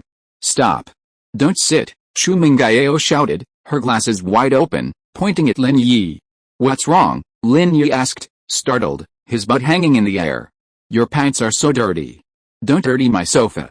Zio Shu often lies naked on it. Chu Mengyao frowned. Chen Yushu rolled her eyes in anger, thinking, Yao, why are you like this? Just now I told you to be careful about what you say in front of outsiders, and now you're saying it yourself. Lin Yi wasn't angry. His clothes were indeed not very clean. He had been sitting on the train for so long and traveling for so long. It would be a small matter if he stained the sofa, but it would be a disaster if he gave this little beauty a skin disease. Okay, you can continue. Chu Mengyao breathed a sigh of relief when she saw Lin Yi stand up. My name is Lin Yi, Lin Yi said. Okay, Lin Yi, you'll sleep in the guest room over there tonight, but remember, upstairs is Xiaoshu's and my room. You're not allowed to go up there, or I'll have Daddy fire you immediately. Chu Mengyao wasn't quite sure of herself when she said this. For some reason, she always felt like her father was under a spell by this Lin Yi. So, at this point, she had to add, if you dare go up there, I'll have General Weiwu bite you to death. Oh, Lin Yi nodded indifferently, but after hearing the second half of Chu Mengyao's words, he asked in confusion, General Weiwu? What the hell is that? Hearing Lin Yi's question, Chu Mengyao proudly shouted upstairs, General Weiwu, come down. Woof woof, a burst of dog barking was heard, and a ferocious Rottweiler rushed down from upstairs, standing beside Chu Mengyao with a fierce look in his eyes, staring at Lin Yi vigilantly. Chapter 10 Bad Idea. Lin Yi scoffed. He'd swatted countless wolves to death on missions deep in the mountains, let alone a Rottweiler. See? This is General Mighty. I'm telling you, he's incredibly powerful. If you dare go upstairs, I'll have him maul you to death, Chu Mengyao threatened. Got it, Lin Yi nodded. Seeing Lin Yi's cautious demeanor, Chu Mengyao assumed he was afraid of General Mighty, which only made her even more proud. She dragged Chen Yushu upstairs, leaving General Mighty guarding the stairs. Lin Yi picked up the luggage from the floor and glared at General Mighty. General Mighty shuddered and backed away, seemingly sensing a dangerous presence. Lin Yi didn't have the heart to play with a dog. After glaring at it, he ignored it and carried his luggage to the room Chu Mengyao had mentioned. The room was simply furnished, with only a bed, a desk, and a small wardrobe. However, these items were enough for Lin Yi. His luggage contained only a few rags and nothing else. What surprised Lin Yi most was that the room actually had its own bathroom, just like a hotel. Lin Yi put his luggage away and then, towel in hand, went to the bathroom. His entire journey had left him covered in dust. He checked his watch. It was not yet 6 o'clock, so he decided to take a shower before Uncle Fu arrived to deliver his meal. So far, Lin Yi was quite satisfied with his current job and work environment. Staying in a hotel every day, getting paid 30,000 yuan, where else could he find such a job? It was much more pleasant than helping an old man weave straw sandals at home. Upstairs. Xiaoshu, I'm kind of regretting this. This Lin Yi doesn't look like someone who could be my shield at all, Chu Mengyao, having changed into her home clothes, complained to Chen Yushu. Oh, I think he's fine. Chen Yushu lay on the bed, her legs propped upside down against the wall. She had read somewhere that this would slim her legs and promote growth. What's good about that? Originally, I was thinking of finding a handsome guy to pretend to be my boyfriend, but now you get a tacky guy. If I take him out, people will laugh at me. Chu Mengyao was so angry that she gritted her teeth. If you think he's good, just be his girlfriend. Oh, I don't have any troubles, I don't need a shield. Otherwise, I might really consider it, Chen Yushu said, shaking her head. You have a powerful brother, who dares to mess with you? If I had a brother who could kick a tree down, I wouldn't need to find a shield. Chu Mengyao knew that Chen Yushu was deliberately irritating her, but who let her have a brother, and she didn't? Sister Yao, how about I ask my brother to find you a foster brother in the army? Chen Yushu blinked, or a lover brother will do. Then why doesn't Zhong Pinliang just stand aside? Xiaoshu, Chu Mengyao was so angry that her eyes widened when she heard Chen Yushu talking more and more nonsense. What kind of rubbish are you coming up with? You said before that I would ask my father to find a shield for me, but look at who he found. Can he be a shield? Now you are giving me such a stupid idea again. What about a lover brother? It's so ugly. Oh, okay, I won't say anything. Seeing that Chu Mengyao was really angry, Chen Yushu quickly shut her mouth and didn't dare to say anything more. Indeed, it was she who came up with the idea of finding a shield for Chu Mengyao, but now the person he found was not to her liking, so she also had a certain responsibility. When Uncle Fu came to deliver dinner, Lin Yi had just taken a shower. He rummaged through his luggage and found that he didn't have a single decent piece of clothing. Lin Yi couldn't help but complain that the old man was really stingy. Could he buy him a new piece of clothing? He estimated that if he wore these clothes outside, Chu Mengyao would still think they were dirty clothes and he wouldn't even be able to sit on the sofa. Having no choice, Lin Yi casually opened the bag that Uncle Fu gave him, took out the school uniform of Songshan No. 1 middle school from it and put it on. Lin Yi's new look surprised Chu Mengyao and Chen Yushu. Before, he was unkempt, wearing a torn vest and big pants, but now after taking a shower, he looked refined. With a school uniform, he was completely different from his previous image of a migrant worker. However, her first impression of Lin Yi was really too bad, so Chu Mengyao would never admit that Lin Yi was a handsome guy. She could only say that he was better and more pleasing to the eye than before. Uncle Fu brought 4 dishes and a soup, a dish of shredded pork with fish sauce, a dish of boiled fish, a dish of stir-fried bok choy, and a dish of spinach and black fungus. The soup was matsutake soup.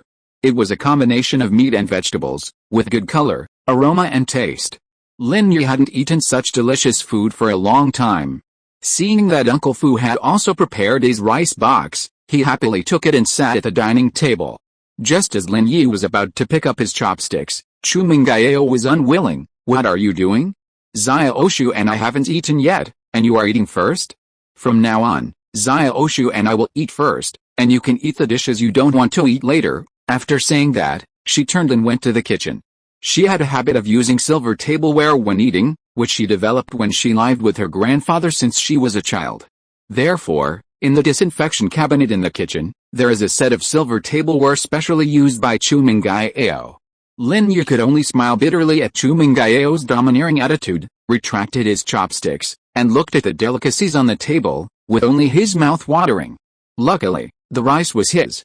Lin Yi quickly shoveled a few mouthfuls into his mouth. Perhaps because he was eating too fast, he choked and mumbled, "Anything to drink." Chen Yushu looked at this man who looked like he had never eaten in his life and found it a bit amusing. She pointed to the refrigerator and said, "Whatever you want to drink? Help yourself." Oh, Lin Yi turned around and saw a large refrigerator filled with various drinks. He casually pulled out a bottle of orange juice, opened the lid, and took a big sip. He felt much better. Chu Mengyao retrieved the tableware and joined Chen Yushu in commenting on the dishes on the table. "Wow, boiled fish, I love it. This fish-flavored shredded pork is a little sweet. Damn chef, doesn't he know that eating too much sugar makes you fat? I'll tell Dad to fire him someday." "Well, this bok choy is delicious, Xia Oshu, you should try it too," Chu Mengyao grumbled as they ate. These dishes were prepared by the chefs at the hotel under Chu Pengzhan's Pengzhan Group, and Uncle Fu would deliver them every night on time. Chu Pengzhan had a lot of social engagements, and Chu Mengyao's mother passed away when she was very young. Chu Mengyao didn't know the specific circumstances of the matter.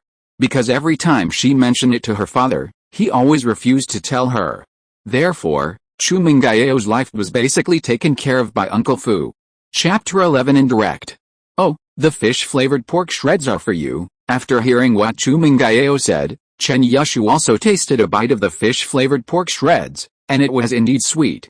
She has been losing weight recently, so how could she eat sweets? So she pushed the plate directly to Lin Yi. But Lin Yi didn't care about that. No matter whether it was sour or sweet, it was good to have meat to eat. After a whole day without eating, Lin Yi took the plate and started to eat with big mouthfuls. The taste was really good, much better than the snack bar opened by Widow Wang at the end of the village. Whether it was the color matching or the ingredients, it was much more exquisite. How could it be compared with Widow Wang's sweet and sour pork shreds? Isn't this rich family's eldest daughter too picky?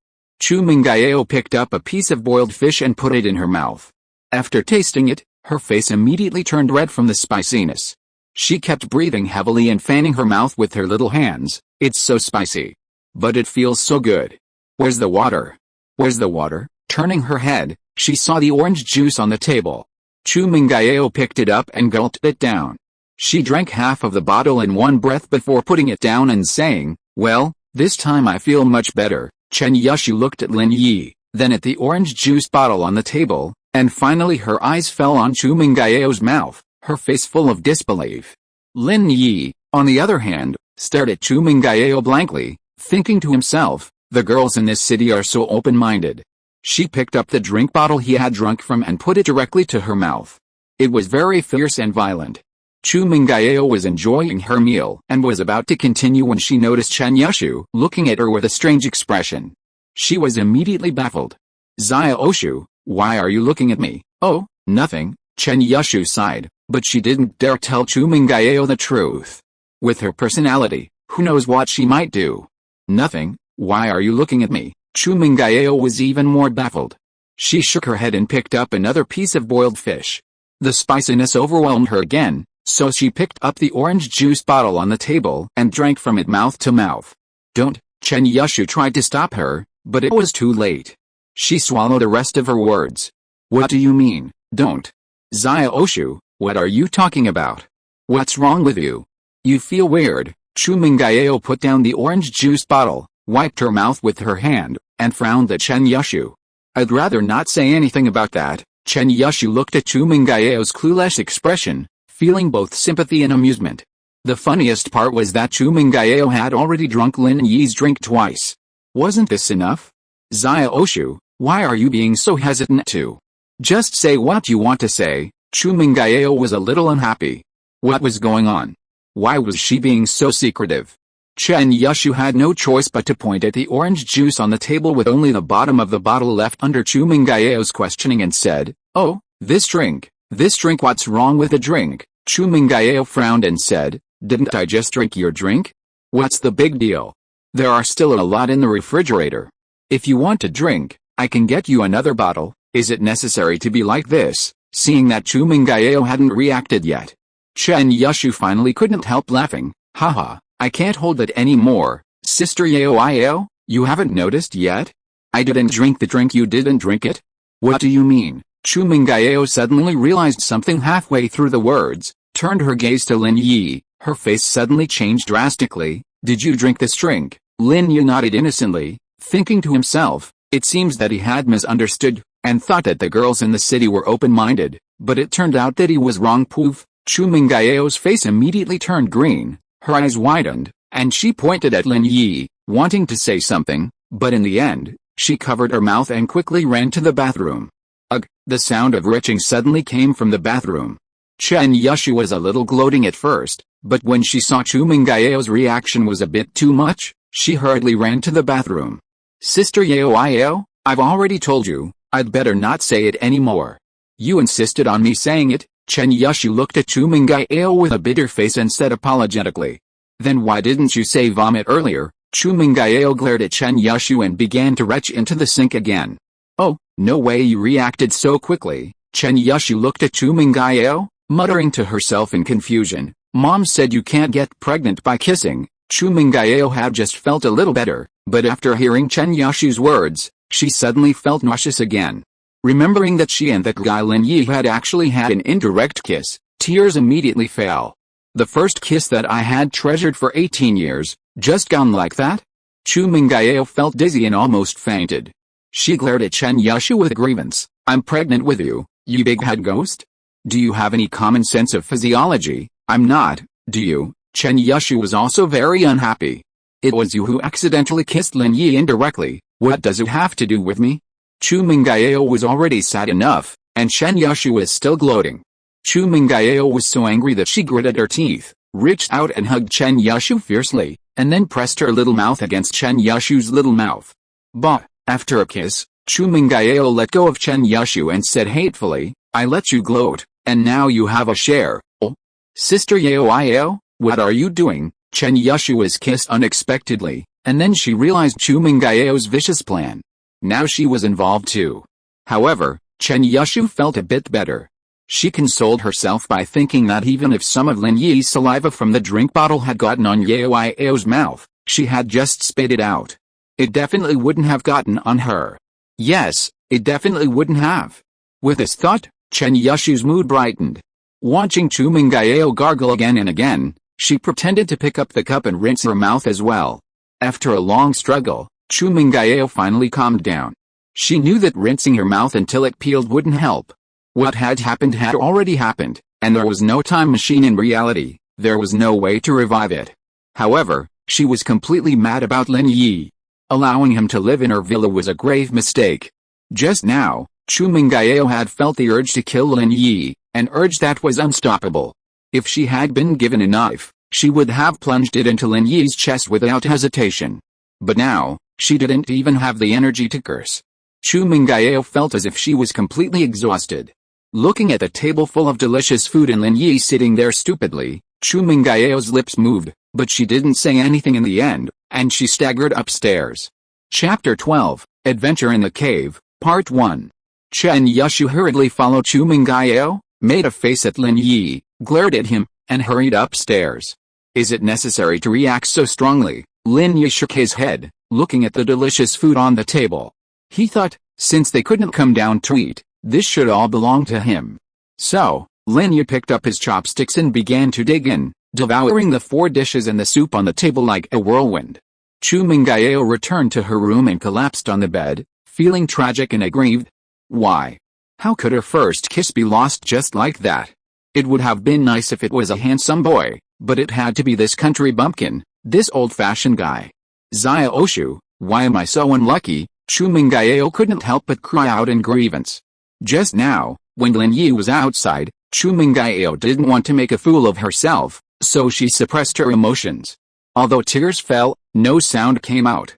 Now it was just her and Chen Yushu, and she couldn't care less. Oh, Sister Yao, don't be sad. Fortunately, it was an indirect kiss, not a direct mouth-to-mouth kiss, and he didn't get any advantage. Chen Yushu thought to herself, at most you ate some of Brother Wrigley's saliva, and he didn't get any of your saliva. It would have been fine if Chen Yushu didn't say anything, but Chu Mengyao felt even more wronged when she said it. If they really kissed, she would have admitted it, but she was the one who suffered the loss and didn't get anything good. Lin Yi didn't get any advantage, so he didn't feel sympathy or guilt, but she could only blame herself for being unlucky. "No, I've decided. Tomorrow I'm going to tell Daddy that in this family, either he or me is the only one," Chu Mengyao said bitterly. "I must." Chu Mengyao was tired of crying and vomiting. After complaining for a while, she fell asleep in a daze. Chen Yushu shook her head and lay down beside her, thinking, "Isn't it just a little saliva? It's no big deal.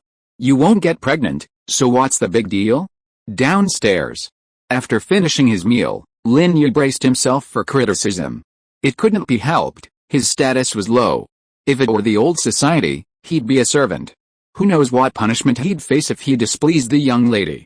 However, after waiting for a long time with no sign of anyone coming down, Lin Yi cleared the lunchbox from the table and returned to his room. It was past 9 o'clock, and Chu Mengyao and the others were probably asleep, so they wouldn't be coming down again. After washing his face and brushing his teeth, Lin Yi locked the door and sat on his bed, beginning to practice the Xuanyuan Yulong Jue. This technique had a unique origin. He'd discovered it in a cave. He remembered that when Lin Yi was 8 years old, on a full moon night, an old man summoned him to the top of Xixing mountain to test his recent progress. Lin Yi didn't understand why the old man had summoned him so late at night to test his skills, but under his usual high-handed attitude, Lin Yi obediently followed him up. However, after exchanging 2 moves, Lin Yi clearly felt that something was wrong. This old man was not testing him at all, he was simply trying to kill him. Just as Lin Yi was about to say something, he felt a strong force on his butt, and was kicked down the valley by the old man. Lin Yi only felt the sound of whizzing wind between his ears, and he was flying in the sky like Ultraman in the cartoon. After a long time, Lin Yi fell heavily to the ground with a bang. Lin Yi felt as if his bones were about to fall apart. Although the old man had been soaking his whole body in Chinese medicine every day since he was 3 years old to improve his body's bones and physique, falling from such a high mountain still made Lin Yi dizzy and faint. Looking at the direction Lin Yi fell, old man Lin shook his head and sighed. "Xiao Yi, it's not that grandpa is cruel, it's simply that this opportunity is too good to pass up. The cave gate only opens once every 5 years, on the night of the full moon of Mid-Autumn Festival. If you can't enter this time, you will miss your prime years for cultivation." It wasn't clear how long it would take before Lin Yi slowly regained consciousness. He cursed old man Lin for his dishonesty before getting to his feet. There was no way around it, cursing wouldn't work now. Lin Yi checked himself, finding nothing serious, before rising. However, the sight before him astounded Lin Yi. Before him lay a massive, ancient yet imposing mountain gate. Its vermilion paint gleamed in the moonlight, and the golden door knocker shone with dazzling brilliance. It looked like the abode of a mythical deity. Above the massive gate, a plaque inscribed with 4 large characters read, "Xuanyuan Cave Residence." What place was this? Lin Yi's breathing quickened. He had lived in Xixing mountain for many years, yet he had never heard of such a place at its base. Although Lin Yi had no idea how he had stumbled here, or how the old man had so fortuitously kicked him right into the cave entrance, he felt a sense of familiarity. It was a sense of déjà vu, as if he had been here before in a dream. However, Lin Yi racked his brains, but couldn't figure out when exactly he had been there. Lin Yi stood still and instinctively walked towards the mountain gate, as if some force was pulling him. When he reached the cave entrance, Lin Yi instinctively pushed it with his hand, but it didn't budge. Lin Yi frowned and tugged again, but it still didn't budge. Just as Lin Yi was about to turn away, feeling somewhat discouraged, something strange happened. Lin Yi noticed that the cave door, which had been tightly closed, was slowly opening. Lin Yi was startled, thinking someone was emerging from the cave. He quickly dodged to the side, his gaze fixed on the entrance. However, after waiting for a long time, no one emerged. However, he could clearly see the scene inside. It was a vast hall. Even without lights, it shone brightly as day. He wondered what was causing such a dazzling glow, illuminating the entire hall. The astonishing sight left Lin Yi's mouth hanging open in astonishment. Shock was the only word that could describe his feelings. After ensuring there were no living creatures within the hall, Lin Yi cautiously approached the open stone door. With each step, he cautiously glanced around, only continuing forward after confirming there was no danger. However, that was because Lin Yi was still young and curious at the time. Perhaps a Lin Yi today would be less impulsive. But then again, if it weren't for Lin Yi's curiosity and impulsiveness, there wouldn't have been any chance encounters later. Please vote to support Bao. Thank you. Chapter 13, Adventure in the Cave, Part 2. Finally, Lin Yi entered the stone gate and stepped into the main hall. Directly in front of the hall, a large stone tablet caught Lin Yi's eye. Inscribed on it in seal script were a few words: "On the night of the full moon, the stone gate will suddenly open. Only those with a predestined relationship may enter. Remember to leave before dawn." 5 years later, the stone gate will reopen. Lin Yi had learned seal script from Old Man Lin as a child, so he easily recognized the 8 sentences written on the stone tablet. After reading them, Lin Yi began to ponder their meaning. On the night of the full moon, that made sense. Wasn't today exactly one? And the stone gate suddenly opened must refer to this vermilion stone gate. But what did those with a predestined relationship mean? Could it be that he was the one with a predestined relationship, and therefore the only one who could enter? This struck Lin Yi as both bizarre and puzzling. He didn't seem to be anything special, did he? An orphan, adopted by Old Man Lin, living in a daze until he was 8 years old, he had no idea he was any different from the average person. At least compared to Old Man Lin, he had no real advantage over him. However, since he was already here, he might as well be considered the destined one. Before dawn was easier to understand. It meant before the sun came out and the sky brightened. Remember to leave meant he had to leave before dawn? Yet, that was the literal meaning. But what did the stone gate will reopen after 5 years mean? Could it be that if he didn't leave before dawn, the stone gate would automatically close, and it wouldn't reopen until 5 years later? Lin Yi shuddered at the thought. He was lucky he could read seal script. Otherwise, he'd be foolish enough to stay here all night. Once the cave gate closed, wouldn't he be doomed? Forget 5 years, even 5 days without food or water would be tough, wouldn't it? Now that he knew this rule existed in the cave, Lin Yi should have no problem getting out before dawn. Thinking of this, Lin Yi felt a little relieved. Only then did Lin Yi get a closer look at the hall. It turned out that the walls were inlaid with night-shining pearls, which made the interior as bright as day. Anyone with even the slightest knowledge could tell that each of these pearls was priceless. If even one were sold at auction, it would fetch a fortune. However, having grown up in the mountains, Lin Yi wasn't particularly interested in gold, silver, and jewelry. While he found them fascinating and beautiful, he didn't believe they would fetch much. The crucial question was, who in the mountains could he sell them to? The wealthiest person was Widow Wang, who ran a snack bar in a small shop, and could save over 1,000 yuan a year. But who would spend money on such impractical items? Lin Yi thought his money would be better spent on 2 large pieces of meat. How delicious. These night-shining pearls were just for show, not for use, and they couldn't be eaten. Lin Yi didn't dwell too long on the hall's lavish decorations, instead exploring the interior. According to the fantasy novels he'd read, someone who inexplicably entered a cave or valley would encounter some extraordinary adventure, perhaps even a secret manual of peerless martial arts. The thought of this filled Lin Yi with excitement. If he could find a secret manual of peerless martial arts, he wouldn't have to endure the old man's oppression anymore. Once he mastered it, the old man wouldn't dare to attack him anymore. The hall was large, yet spacious. Beyond the magnificent embellishments on all sides were 2 central structures. One of them was the stone tablet Lin Yi had first seen upon entering. Behind it was a raised platform. It resembled an ancient altar used for sacrificial ceremonies, or perhaps a place where important items were stored within a sect. In short, it looked very old, at least, nothing like it existed in modern times. Without giving it much thought, Lin Yi quickly ran up the platform.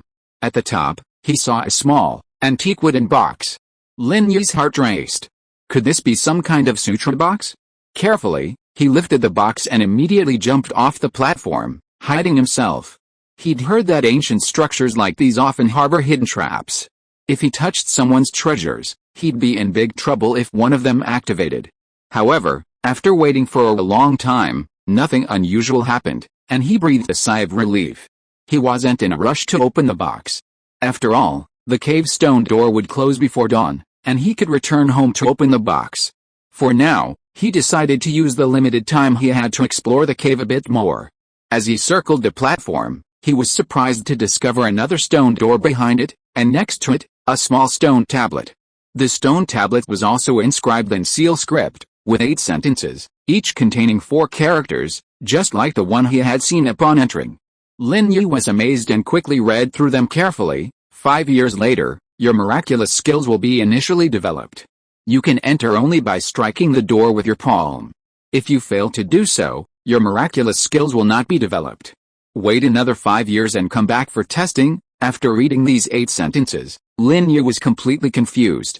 What did 5 years later, your miraculous skills will be initially developed mean? Could it be that the box in his hand truly contains some secret martial arts manual? When he had mastered it, he could strike the door with his hand and it would open. Thinking of this, Lin Yi casually pushed on the door, but it remained motionless. This made the remaining 4 sentences easier to understand. If you fail to do so, your miraculous skills will not be developed. Wait another 5 years and come back for testing. This meant that if he failed to push the door open, it meant his martial arts skills were insufficient, and he would need to wait another 5 years until the stone door opened again before entering for testing. Looking at the stone door in front of him that could not be opened, Lin Yi suddenly felt itchy. Logically speaking, there is a secret manual of magic in this first hall, and there must be something more precious hidden in the hall behind the stone door. But Lin Yi also understood that it was impossible to open the second door with his current ability. He was just a destined person at best, and it was a coincidence that he could open the first stone door and enter this hall. In this case, Lin Yi no longer forced anything, holding the box he had obtained from the high platform before, and walked out of the cave door. At this time, the sky was no longer so dark, and the east was already slightly gray, which was a sign of the sun coming out in the dawn. Chapter 14 Xuanyuan Dragon Taming Technique. Lin Yi was incredibly thankful. He'd almost lost track of time. If he'd missed it, and the stone door had closed, trapping him inside, then what good would his magical skills be? Unless he could become an immortal, refusing to eat or drink, he'd starve to death sooner or later. As the first rays of sunlight from the east shone into the valley, the stone door before Lin Yi suddenly, without warning, made a mechanical sound and swung shut with a boom. After it closed, Lin Yi approached it again, but this time, no matter how hard he tried, the door remained silent, showing no sign of opening. It seemed the 8 words on the first stone tablet hadn't deceived him. Once this stone door closed, it truly could not be opened. It would take another 5 years to reopen. Although Lin Yi felt a little disappointed, he was thankful he had the box containing the secret manual in his hands. He would make his final decision after returning to study. Xiao Yi, are you okay? A familiar voice called out from behind Lin Yi. Lin Yi turned around to find that old man Lin Yi had suddenly appeared behind him. Damn! Old man, are you trying to kick me to death? You sent a flying stuntman flying down such a high mountain. Do you really think I'm Superman? Lin Yi recalled his fall from the mountaintop last night, and his bones still ached. You're not dead, are you? Old man Lin was relieved to see that Lin Yi was okay. Although he had acted calmly, he was actually quite nervous. After all, Lin Yi had fallen from such a high mountain, and even though his body had been soaked in the traditional Chinese medicine he had prepared, old man Lin was still unsure. If he's not dead, he's almost dead. Lin Yi hesitated to tell old man Lin what he had seen and heard, but after a moment's hesitation, he decided to tell him everything. After all, old man Lin was knowledgeable. Old man, I entered this cave yesterday, Lin Yi said to old man Lin, pointing to the stone entrance not far behind him. Yes, old man Lin had already seen the box in Lin Yi's hand and knew that he had definitely been in the cave last night. But hearing Lin Yi's confession from his own mouth was still a source of joy. At least Lin Yi didn't treat him as an outsider, which was a testament to his raising Lin Yi. Then, unsure of what old man Lin meant, Lin Yi told him what he had seen and heard since entering the cave. Finally, he handed the box to old man Lin and said, "This is the box, keep it for yourself," old man Lin said calmly after glancing at it. "You won't take a look?" Lin Yi was puzzled. How could old man Lin seem so unconcerned about such a wonderful thing? There's no point in looking, old man Lin shook his head. Although Lin Yi had many questions, old man Lin's "don't ask me, whatever you want to do" attitude left him speechless. Together, they made the arduous journey home from the fork in the valley. Old man Lin fell asleep on the bed, leaving Lin Yi alone, staring blankly at the box. Since old man Lin seemed completely indifferent, Lin Yi could only investigate the contents of the box on his own. Placing the box on the broken 8 Immortals table, Lin Yi began to examine it. The small box had an antique charm, reminiscent of the wooden boxes used in imperial palaces to hold imperial edicts or elixirs. However, it wasn't locked. Lin Yi unfastened the latch on the box, and the lid swung open easily. Lin Yi's eyes widened, his breathing becoming rapid. Finally, the lid opened, revealing a silk file. Lifting the file, he discovered a jade pendant at the bottom of the box. Lin Yi quickly lifted it up and examined it carefully under the light. The jade pendant was of excellent quality, yet strangely crafted. It was engraved with a totemic pattern and inscriptions that Lin Yi couldn't decipher. It was definitely not seal script. The writing on this jade pendant and the file clearly didn't match. This puzzled Lin Yi. Logically, the writing in the cave and on the file was consistent, but this jade pendant was unique. Later, Lin Yi took the jade pendant to Old Man Lin to ask about it, but Old Man Lin had no idea what it was used for. He even looked surprised when he saw it. Lin Yi could only rely on his own deductions, guessing that the jade pendant was used for training, so he kept it on his body. Lin Yi carefully unfolded the file, but was slightly disappointed. It was thin, just a silk scarf. However, Lin Yi had read fantasy novels and understood that the power of secret manuals wasn't determined by the number of words. So, Lin Yi read the file with great anticipation. The 5 large seal script characters Xuanyuan Yulong Jue immediately caught Lin Yi's eye. The same font was used on the stone tablet in the cave's main hall. However, beneath the 5-character title was a line of smaller characters. First stage, Celestial Silkworm.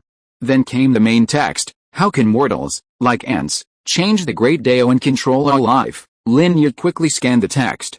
The first stage was divided into 3 levels, early, middle, and late stages. However, this page only contained the first stage of the Xuanyuan Yulong Jue. Of course, Lin Yi wouldn't be so foolish as to assume that the Xuanyuan Yulong Jue consisted solely of the first stage. If there was a first stage, there must be a second and third. As for the location of the subsequent volumes, Lin Yi had no idea. Perhaps they were inside the stone gate behind the main hall, or perhaps elsewhere.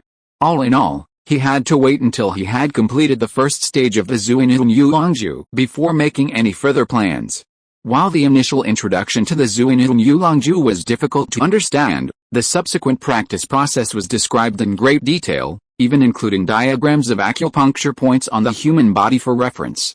This was no problem for Lin Yi, who had been practicing martial arts since childhood. Without giving it much thought, Lin Yi began practicing according to the first-level Heavenly Silkworm volume of the Xuanyuan Yulong Jue. Because Lin Yi was still young, he had no qualms, believing that practicing a more advanced martial art would allow him to defeat Old Man Lin. He never considered whether practicing this would conflict with his current martial arts, or even whether it would lead to obsession. Years later, Lin Yi recalled that he had originally practiced the Xuanyuan Yulong Jue primarily because of its impressive name. A martial art that could even defeat a dragon must be quite impressive. Although Lin Yi later learned that what he was practicing wasn't just a martial art, Yu Bao is here again, asking for recommendations. Thank you all. If you're listening to this novel on a channel other than Fanfic World, it means they downloaded and uploaded it without effort. We cordially invite you to visit our channel, Mundo Fanfic Novelis. There you'll find the original version of this story and you can explore many other novels of various genres. We're waiting for you to immerse yourself in a world of incredible novels. Chapter 15 Satellite Channel. After learning of Lin Yi's training in the Xuanyuan dragon taming art, Old Man Lin largely adopted a tacit attitude. He offered no guidance, but neither did he interfere, allowing Lin Yi to develop freely.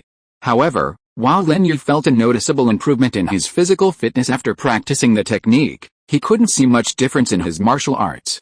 In any case, he was no match for Old Man Lin. Old Man Lin was like a boss in a dungeon. When he became stronger, he became stronger. When he became weaker, he became weaker, a fact that deeply frustrated Lin Yi. If Lin Yi had to say anything about his improvement, it was that his 6 senses were much sharper than before, with his hearing and vision becoming more acute. Day after day, year after year, without any guidance, Lin Yi had essentially mastered the first stage of the Xuanyuan dragon taming art. 5 years had passed in the blink of an eye. On another full moon night, Lin Yi once again entered the stone cave door at the foot of Xixing Mountain. Unfortunately, this time, Lin Yi didn't open the stone door behind the main hall. Lin Yi wasn't surprised by this result, as he knew he hadn't broken through to the first stage of the Heavenly Silkworm stage, and after reaching the middle stage, there had been no further progress. Although Lin Yi told Old Man Lin about his predicament, he simply smiled and shook his head, indicating he could do nothing to help.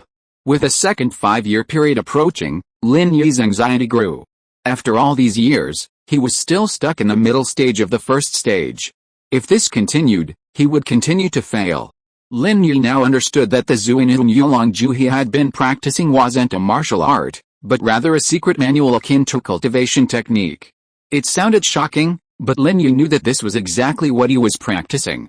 Recalling old man Lin's strange behavior on the first full moon night, Lin Yi even suspected he had orchestrated it all. A deliberate trap to kick him off Xixing Mountain and into that stone gate. Why else would old man Lin choose, by chance, the full moon night to test his skills? Even if you wanted to test him, there was no need to run to the top of the mountain, right? Even if you did, you couldn't kill him, right? Even if you did, you couldn't just coincidentally kick him right to the cave entrance, right? Okay, even if he did happen to be kicked right to the cave entrance, why did old man Lin have to wait until he emerged before coming to find him? After Lin Yi told old man Lin what he had seen and heard, he displayed such indifference, as if he had known all along. All of this made Lin Yi very suspicious. However, every time Lin Yi raised his suspicions with old man Lin, he remained silent. Later, Lin Yi didn't bother asking any more, regardless of whether he was doing it on purpose or not, and continued to cultivate on his own. When Lin Yi awoke from his trance, the sky outside the window was already turning pale. Lin Yi shook his head helplessly. Although he felt some progress and a sense of refreshment after each session, he still hadn't made any major breakthroughs. He quickly ran to the bathroom and showered, washing off the sweat. Then, Lin Yi put on his number 1 middle school uniform and left the room. The entire villa was still quiet.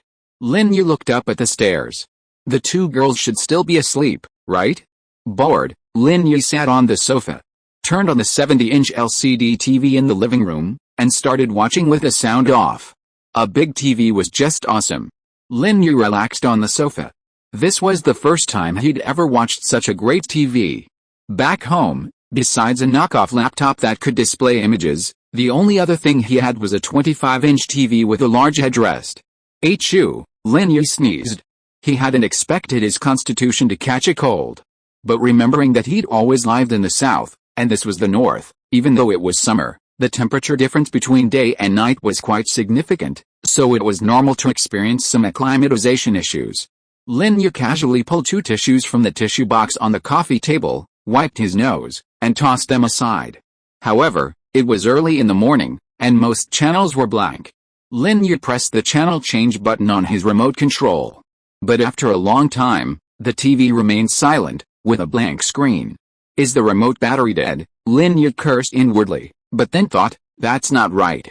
Did I just use the remote to turn on the TV? Thinking of this, Lin Yi carefully examined the area around the TV. It turned out that the villa had satellite TV, which required the set-top box's remote control to change channels, while the TV's remote only controlled power and volume. Although Lin Yi came from a rural mountain village, thanks to the knockoff netbook old man Lin had bought him, he had learned a lot about technology and knowledge through the internet, so he wasn't completely illiterate.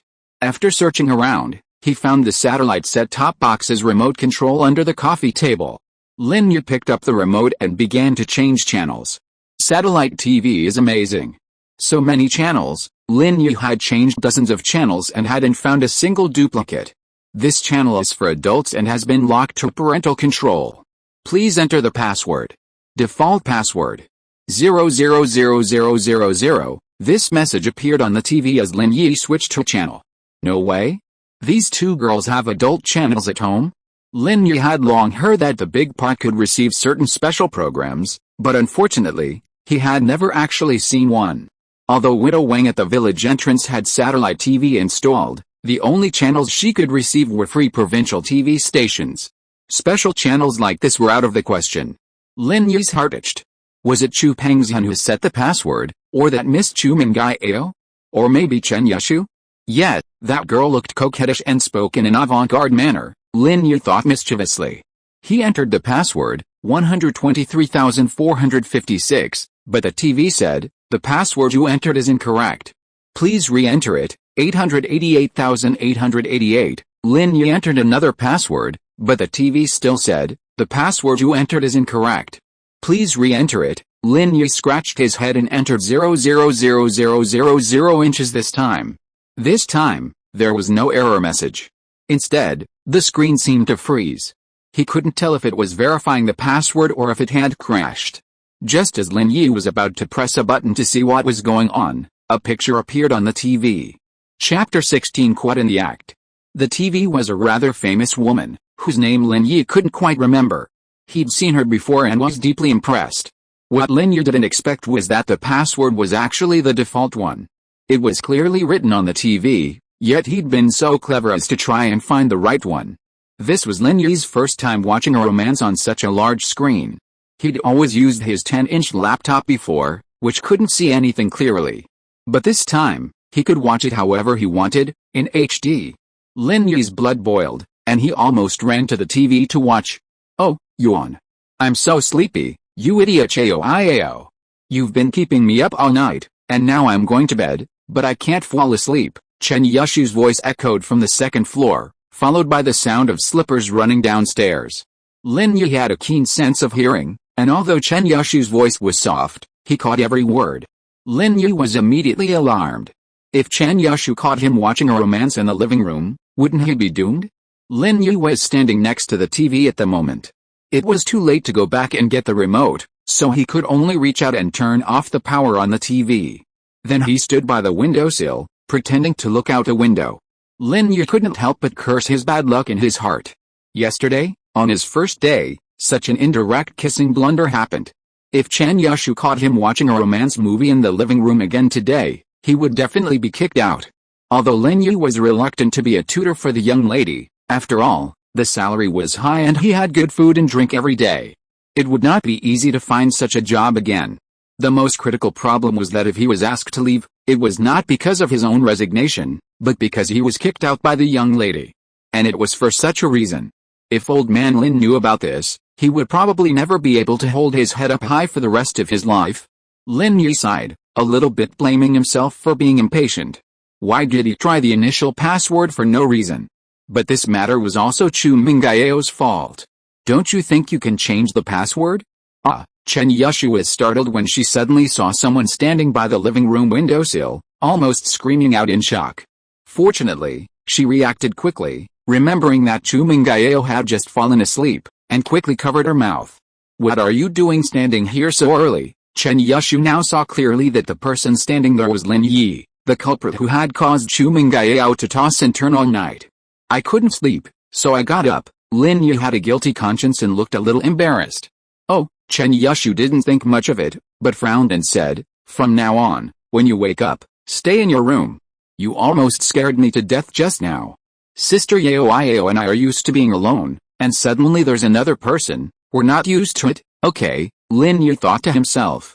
"I'd never watch a romance movie in the living room again, even if I killed myself." This little girl Chen had an irregular sleep schedule, and she almost got caught. Chen Yushu stretched lazily and sat on the sofa, with her legs raised, which was very tempting, but Lin Yi did not dare to look at her for too long. "Brother Lin Yi, I'm hungry. Go get me something to eat," Chen Yushu lazily ordered Lin Yi. "Me? Get me something to eat?" Lin Yi was a little stunned. When did he become a domestic servant, and even a cook? "It's you. Hurry up. This lovely Shu is hungry." Chen Yushu waved her hands impatiently. Lin Yi was a little helpless. Why did Chen Yushu also give him orders? It seemed that the person he was serving was Chu Mengyao. "Miss Chen, I was sent by Mr. Chu to accompany Miss Chu to study, not a nanny." "Oh, that's different." In the old society, a study companion was just a book boy, a servant in the house, only a little higher than a servant. "You have to do whatever the lady tells you to do," Chen Yushu glared and said confidently. "But I'm Chu Mengyao's servant." Although Lin Yi was used to cooking, he still had to have a certain status, right? Although Chen Yushu's smile was coquettish and very seductive, Lin Yi was not a fool. What if Chu Mengyao woke up and saw him cooking for Chen Yushu? Wouldn't she find fault? "That's not the same.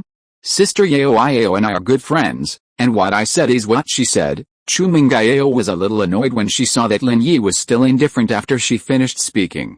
She had a good impression of Lin Yi, but who knew he was so tactless? If another man wanted to serve her, she would not bother to accept it, but this guy was arrogant and snorted, "Forget it, go turn on the water in the water dispenser for me, I'll eat instant noodles by myself." "Oh, This was a piece of cake. The water dispenser was right next to Lin Yi, on the edge of the windowsill. So Lin Yi stretched out his hand and turned on the switch of the water dispenser. While the water boiled, Chen Yushu casually picked up the remote control from the sofa and pressed the power button. Every morning at this time, the entertainment channel featured a special on celebrity Su Shihan's music video, and Chen Yushu would watch it if she had the time. Wait, Lin Yi was startled and tried to stop her, but it was too late. The TV flashed to the channel Lin Yi had just been watching. Oh. Chen Yushu screamed a few times and covered her mouth with her hands. Her eyes widened, staring at Lin Yi with a murderous glare. Ugh, Lin Yi wished he could die. What kind of joke is this? How could you play with people like this? He had only just watched a few times, and he was caught red-handed. How unlucky. If he had enjoyed it, he would have admitted it, but what was going on? It wasn't me, Lin Yi said subconsciously, trying to deny it. Lin Yi, you actually watched such filthy things, Chen Yushu was furious. Wasn't this Lin Yi too wicked? No wonder he got up so early in the morning. It turned out that he went to the living room to watch satellite TV secretly. I said, it wasn't me. Lin Yi looked very innocent. He also accidentally pressed this channel. It's all your fault. If you don't want others to watch it, you shouldn't turn on this channel. Isn't it there for people to watch? Oh, I don't believe it. If it wasn't you, could it be that Sister Yao and I watched it? We turned off the TV on the children's channel yesterday, Chen Yushu said sternly and affirmatively. Besides, we encrypted the channel in case we accidentally switched to this channel when changing channels. How did you get in without entering the password? Chapter 17. It's unfair. Lin Yi didn't expect Chen Yushu to remember it so clearly. There was no point in denying it at this moment, so he had to admit, okay, I was careless. I was curious and entered a password at random. I didn't expect to enter this channel, but I didn't watch it. When I saw this content, I quickly turned off the TV. Oh, really? Chen Yushu naturally didn't believe it and looked at Lin Yi suspiciously. Of course it's true, Lin Yi looked aggrieved. What he said was basically true. Huh? Chen Yushu snorted coldly. She didn't want to entangle with Lin Yi on this issue. She picked up the set-top box remote control on the coffee table and was about to change the channel. However, her eyes stayed on a ball of toilet paper on the coffee table. The toilet paper wasn't wrapped tightly, and a crystalline liquid could be vaguely seen inside. What's this? Chen Yushu's face suddenly turned green, and her voice trembled. Good job, Lin Yi. You're actually at Sister Yao's house, watching a porn movie on TV, and doing such a filthy thing. What's wrong with me? Lin Yi was stunned, and somewhat bewilderedly followed Chen Yushu's gaze to the coffee table. When he saw the wad of toilet paper he had used, a thought suddenly occurred to him. Damn, I can't be that unlucky, can I? Lin Yi knew Chen Yushu must have misunderstood. This wad of toilet paper, combined with the porn movie he had watched earlier, would inevitably arouse suspicion. Lin Yi felt so wronged. What was going on? Chen Yushu, don't get the wrong idea. I just arrived in the north and I'm having a cold. This is the toilet paper I used to wipe my nose. If you don't believe me, take a closer look, Lin Yi said, picking up the wad of toilet paper on the coffee table and unfolding it for Chen Yushu to see more clearly. Take it away, Chen Yushu screamed. I don't want to see such disgusting things, Lin Yi, you bastard. Lin Yi was a little embarrassed, but there was nothing he could do. Chen Yushu didn't believe it, so he couldn't force her to see it, right? So, he had to take the toilet paper away angrily. Whether you believe it or not, I really didn't. Chen Yushu's eyes rolled, and suddenly a plan came to her. I changed my mind. I don't want to eat instant noodles anymore. You go cook for me. Huh? Lin Yi was stunned for a moment, and said strangely, why? Because I have evidence against you.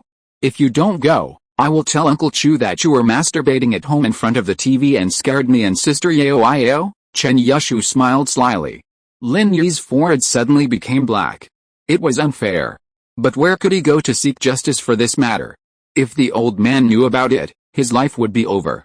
Lin Yi took 2 deep breaths and gritted his teeth. You're really cruel. Cruel? Not as cruel as you. You're capable of doing something so shocking? Chen Yushu showed no sign of weakness. Lin Yi was speechless. Although he had admitted defeat, he didn't forget to take revenge on Chen Yushu. But, you dare eat the food I cooked with my own hands? Oh, no problem. It's on TV, it's not like you can't eat it, Chen Yushu said nonchalantly. Lin Yi was completely speechless this time.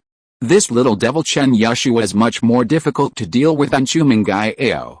Chu Mengyao at most disliked him, but this little girl was trying to trick him in every way possible. However, what surprised Lin Yi was how different Chen Yushu was from a moment ago. Just now she said it was disgusting and told him to put the toilet paper away, but now she said it was okay to eat. Lin Yi really couldn't understand her train of thought. Was she going through a sudden mental twist? So, what do you want to eat? Lin Yi asked with a sigh. Anything is fine. I don't know what's in the kitchen. Go take a look and make something.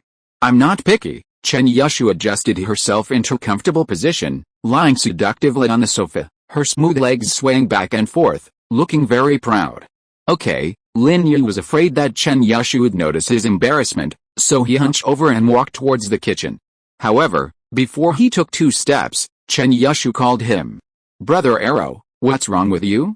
Why are you learning this? Chen Yushu was a little surprised to see Lin Yi hunched over, but when she thought of the porn movies Lin Yi had seen before, she immediately understood what he was trying to hide.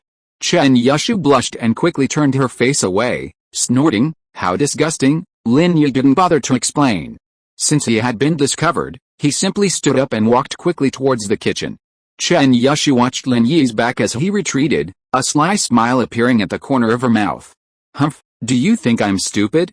You don't know it's not? So close. Do you think I'm blind? It's clear and transparent, with a single nose hair mixed in. What else could it be but snot? Besides, there's no distinctive smell on the toilet paper, so Chen Yushu knows exactly what's going on. Of course, Chen Yushu won't tell Lin Yi about this. She's going to make the best of a bad situation and use this as leverage to blackmail Lin Yi. Humph, let's see if he dares to disobey me next time. Having a free helper is so nice. Smelling the aroma wafting from the kitchen, Chen Yushu felt even more confident in her earlier decision.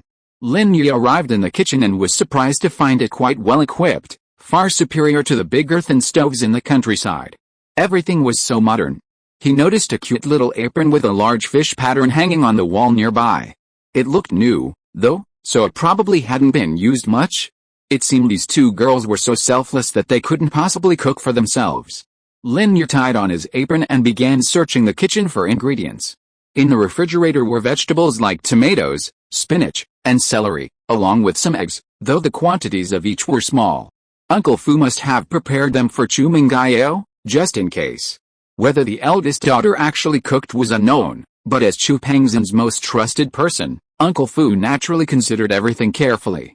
He looked at the staples, flour and rice, and planned to get some flour to make noodles, then some plain noodles, as he was hungry. Cooking was a skill Lin Yi knew well, having served his father all day at home. It had become a habit since he was a child. The kitchen utensils were all available, so Lin Yi quickly kneaded the dough and expertly began to roll it. Soon, a bundle of thin, chewy noodles appeared on the chopping board. This speed is many times faster than that of the ramen chef in the restaurant. Chapter 18. Eat and get used to it. After finishing all that, Lin Yi began preparing the broth. In reality, it's often impossible to prepare a large pot of broth at home like in restaurants, keeping it ready daily. Instead, Lin Yi chose a box of concentrated broth he found in the cupboard. It was a new thing Lin Yi had never seen before, but it looked quite good. The aroma quickly permeated the pot. He sautéed the vegetables in the broth until fragrant, added the seasonings, and then topped it with water. Soon, the broth was ready.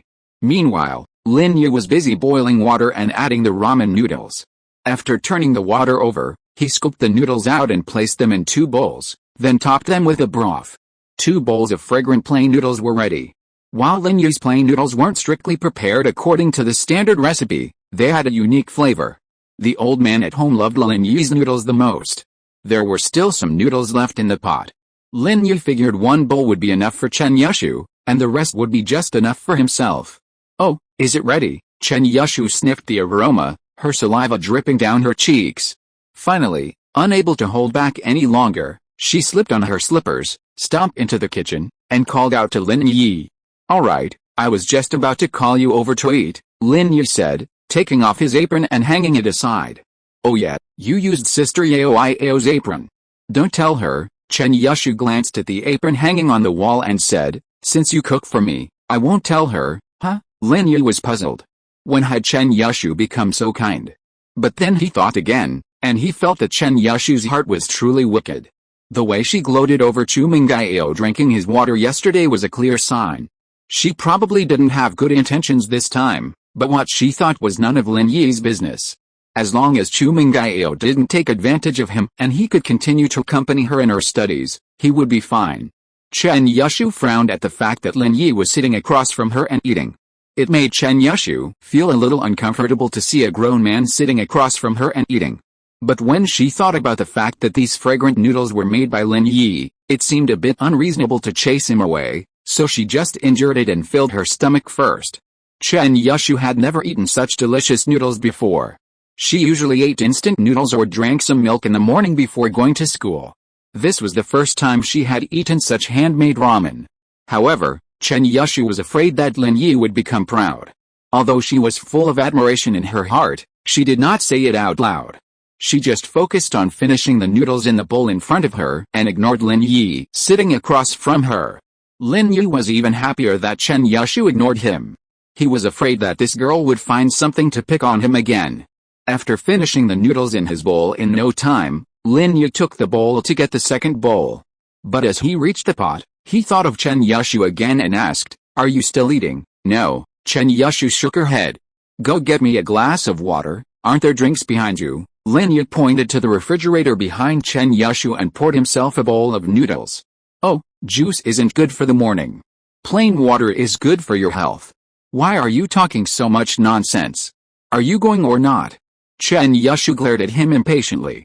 "Okay." Lin Yi placed a bowl of noodles on the table and went back to the living room to get Chen Yushu some water. There was no other way, he had someone holding the key to his affairs.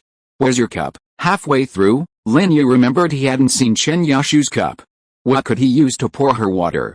"Oh, it's in the cabinet under the water dispenser." "The pink one is mine," Chen Yushu said. Lin Yi nodded and walked towards the dispenser. "Ah, so sleepy." That annoying alarm clock. Chu Mengyao yawned and walked down from upstairs in a daze. She didn't sleep well all night. In the first half of the night, she was just thinking about the fact that she had lost her first kiss. She cried to Chen Yushu for half the night. Finally, she was too sleepy and fell asleep in a daze. When she woke up, she was not so sad about what happened yesterday. However, Chu Mengyao felt that she didn't seem to sleep for long at all before being woken up by the alarm clock. She didn't want to get up, but when she thought about going to school today, she had to get up. Chu Mengyao was a little puzzled when she found that Chen Yushu was not by her side. She had been talking to her all the time. It seemed that she also went to bed very late. Why did she get up so early? Coming downstairs, she suddenly smelled the aroma of food. Chu Mengyao hadn't eaten much the previous night and had vomited everything she'd eaten, so her stomach felt empty. The aroma immediately made her drool. "Xiaoshu, what delicious food did you steal? It smells so good, and you didn't even call me." Chu Mengyao trotted into the dining room and found Chen Yushu finishing a bowl of noodles. Across from her, another bowl of steaming noodles filled to the brim. Her heart instantly sank. "Ha! I knew you wouldn't forget me, Xiaoshu. You even prepared a portion for me." "Thank you." Chen Yushu was sipping her noodle soup, which she found incredibly flavorful. She couldn't bear to miss it, and while she was sipping, she heard Chu Mengyao's words. Just as she was about to speak, she noticed she'd already picked up her chopsticks and started eating. "Oh," Chen Yushu sighed, her words trailing off. "Don't blame me. Who told you to be so quick? You're already eating before I could even say anything. Smells so good. So delicious." Chu Mengyao was truly hungry. After taking a bite of the delicious plain noodles, she couldn't put her chopsticks down. She ate with admiration. "Xiaoshu, where did you buy it?" "I didn't buy it. Wrigley's makes it." Chen Yushu shrugged, looking at Chu Mengyao with sympathy. She simply couldn't bear to hurt her fragile heart any further. "Ah," Chu Mengyao was startled. "He made it? I don't want to eat anything he makes." With that, she put down her chopsticks. Chen Yushu thought, "You've already eaten it, what's the point of saying you don't want to eat it now?" But thankfully, you already sipped Lin Yi's saliva yesterday, so it doesn't matter today. You'll get used to it after eating it all. Haha, Chen Yushu thought wickedly. Huh, who can't stand food? I'll eat it. Chu Mengyao put down her chopsticks, her mouth watering. Looking at the fragrant noodles in front of her, She couldn't resist, so she picked up her chopsticks again. Eating his food doesn't mean I will forgive him. I just didn't eat last night and I'm hungry. Actually, this noodles is just so-so, right, Xia Oshu? Oh, really? Although Chen Yushu really wanted to see how Chu Mengyao would react after knowing that she had eaten Lin Yi's saliva again, she felt that she was already very pitiful, so it was better for her not to say anything. Chapter 19. How much do you like to eat? Your water. After pouring the water, Lin Yi returned to the dining room adjacent to the kitchen, only to find Chu Mengyao already seated in his previous seat, munching on his noodles. Hey, Sister Yao said the noodles you cooked for us were delicious. Chen Yushu turned around, took the cup of water Lin Yi offered her, and glared at him, telling him to shut up. Oh, Lin Yi nodded dully, understanding Chen Yushu's meaning. He simply wasn't full yet, he should have cooked more. What are you doing standing here? I can't eat with you standing here. Chu Mengyao, who hadn't noticed the little tricks between Lin Yi and Chen Yushu, frowned when she saw him standing there. Chu Mengyao wasn't used to having a man watch her eat. Lin Yi turned and left the dining room, heading for his room. There was no point getting angry with a young lady like her. By comparison, while Chen Yushu was a bit quirky, she was much easier to talk to than Chu Mengyao. Lin Yi was about to go back and pack his school bag. Although he'd already self-studied his high school curriculum, it was his first day at school anyway, so he had to put on some show. It's delicious. Anymore, Chu Mengyao finished the entire bowl of plain noodles, not even a drop of soup left. No more. If you want more, ask Wrigley to make you more. Chen Yushu was puzzled. How could Chu Mengyao not gain weight despite eating so much? She always ate more than she did, yet she was several pounds thinner. Actually, Chen Yushu wasn't fat, she was just not as tall as Chu Mengyao, which made her look a little plump. Luckily, the excess flesh was on her chest and hips, which made Chen Yushu feel a little proud. Don't mention him. Chu Mengyao greedily licked the noodle soup from her chopsticks again, a little regretful. Asking her to beg Lin Yi? Dream on. Seeing Chu Mengyao's action, Chen Yushu's forehead suddenly became furious. Sister Yao, why do you like Lin Yi's saliva so much? After finishing their noodles, the two ran upstairs to wash and change clothes. Lin Yi, on the other hand, went to the dining room and cleared the dishes from the table. Of course, he didn't know that he didn't have to clean these things. Uncle Fu would send servants to clean the villa every day. However, Lin Yi was used to doing these things at home and didn't think anything was wrong. While Lin Yi was washing the dishes, General Weiwu slipped into the kitchen. Seeing Lin Yi, he glared at him warily with a hint of hostility. Lin Yi didn't bother to pay attention to the silly dog. Seeing that Lin Yi ignored him, General Weiwu felt annoyed.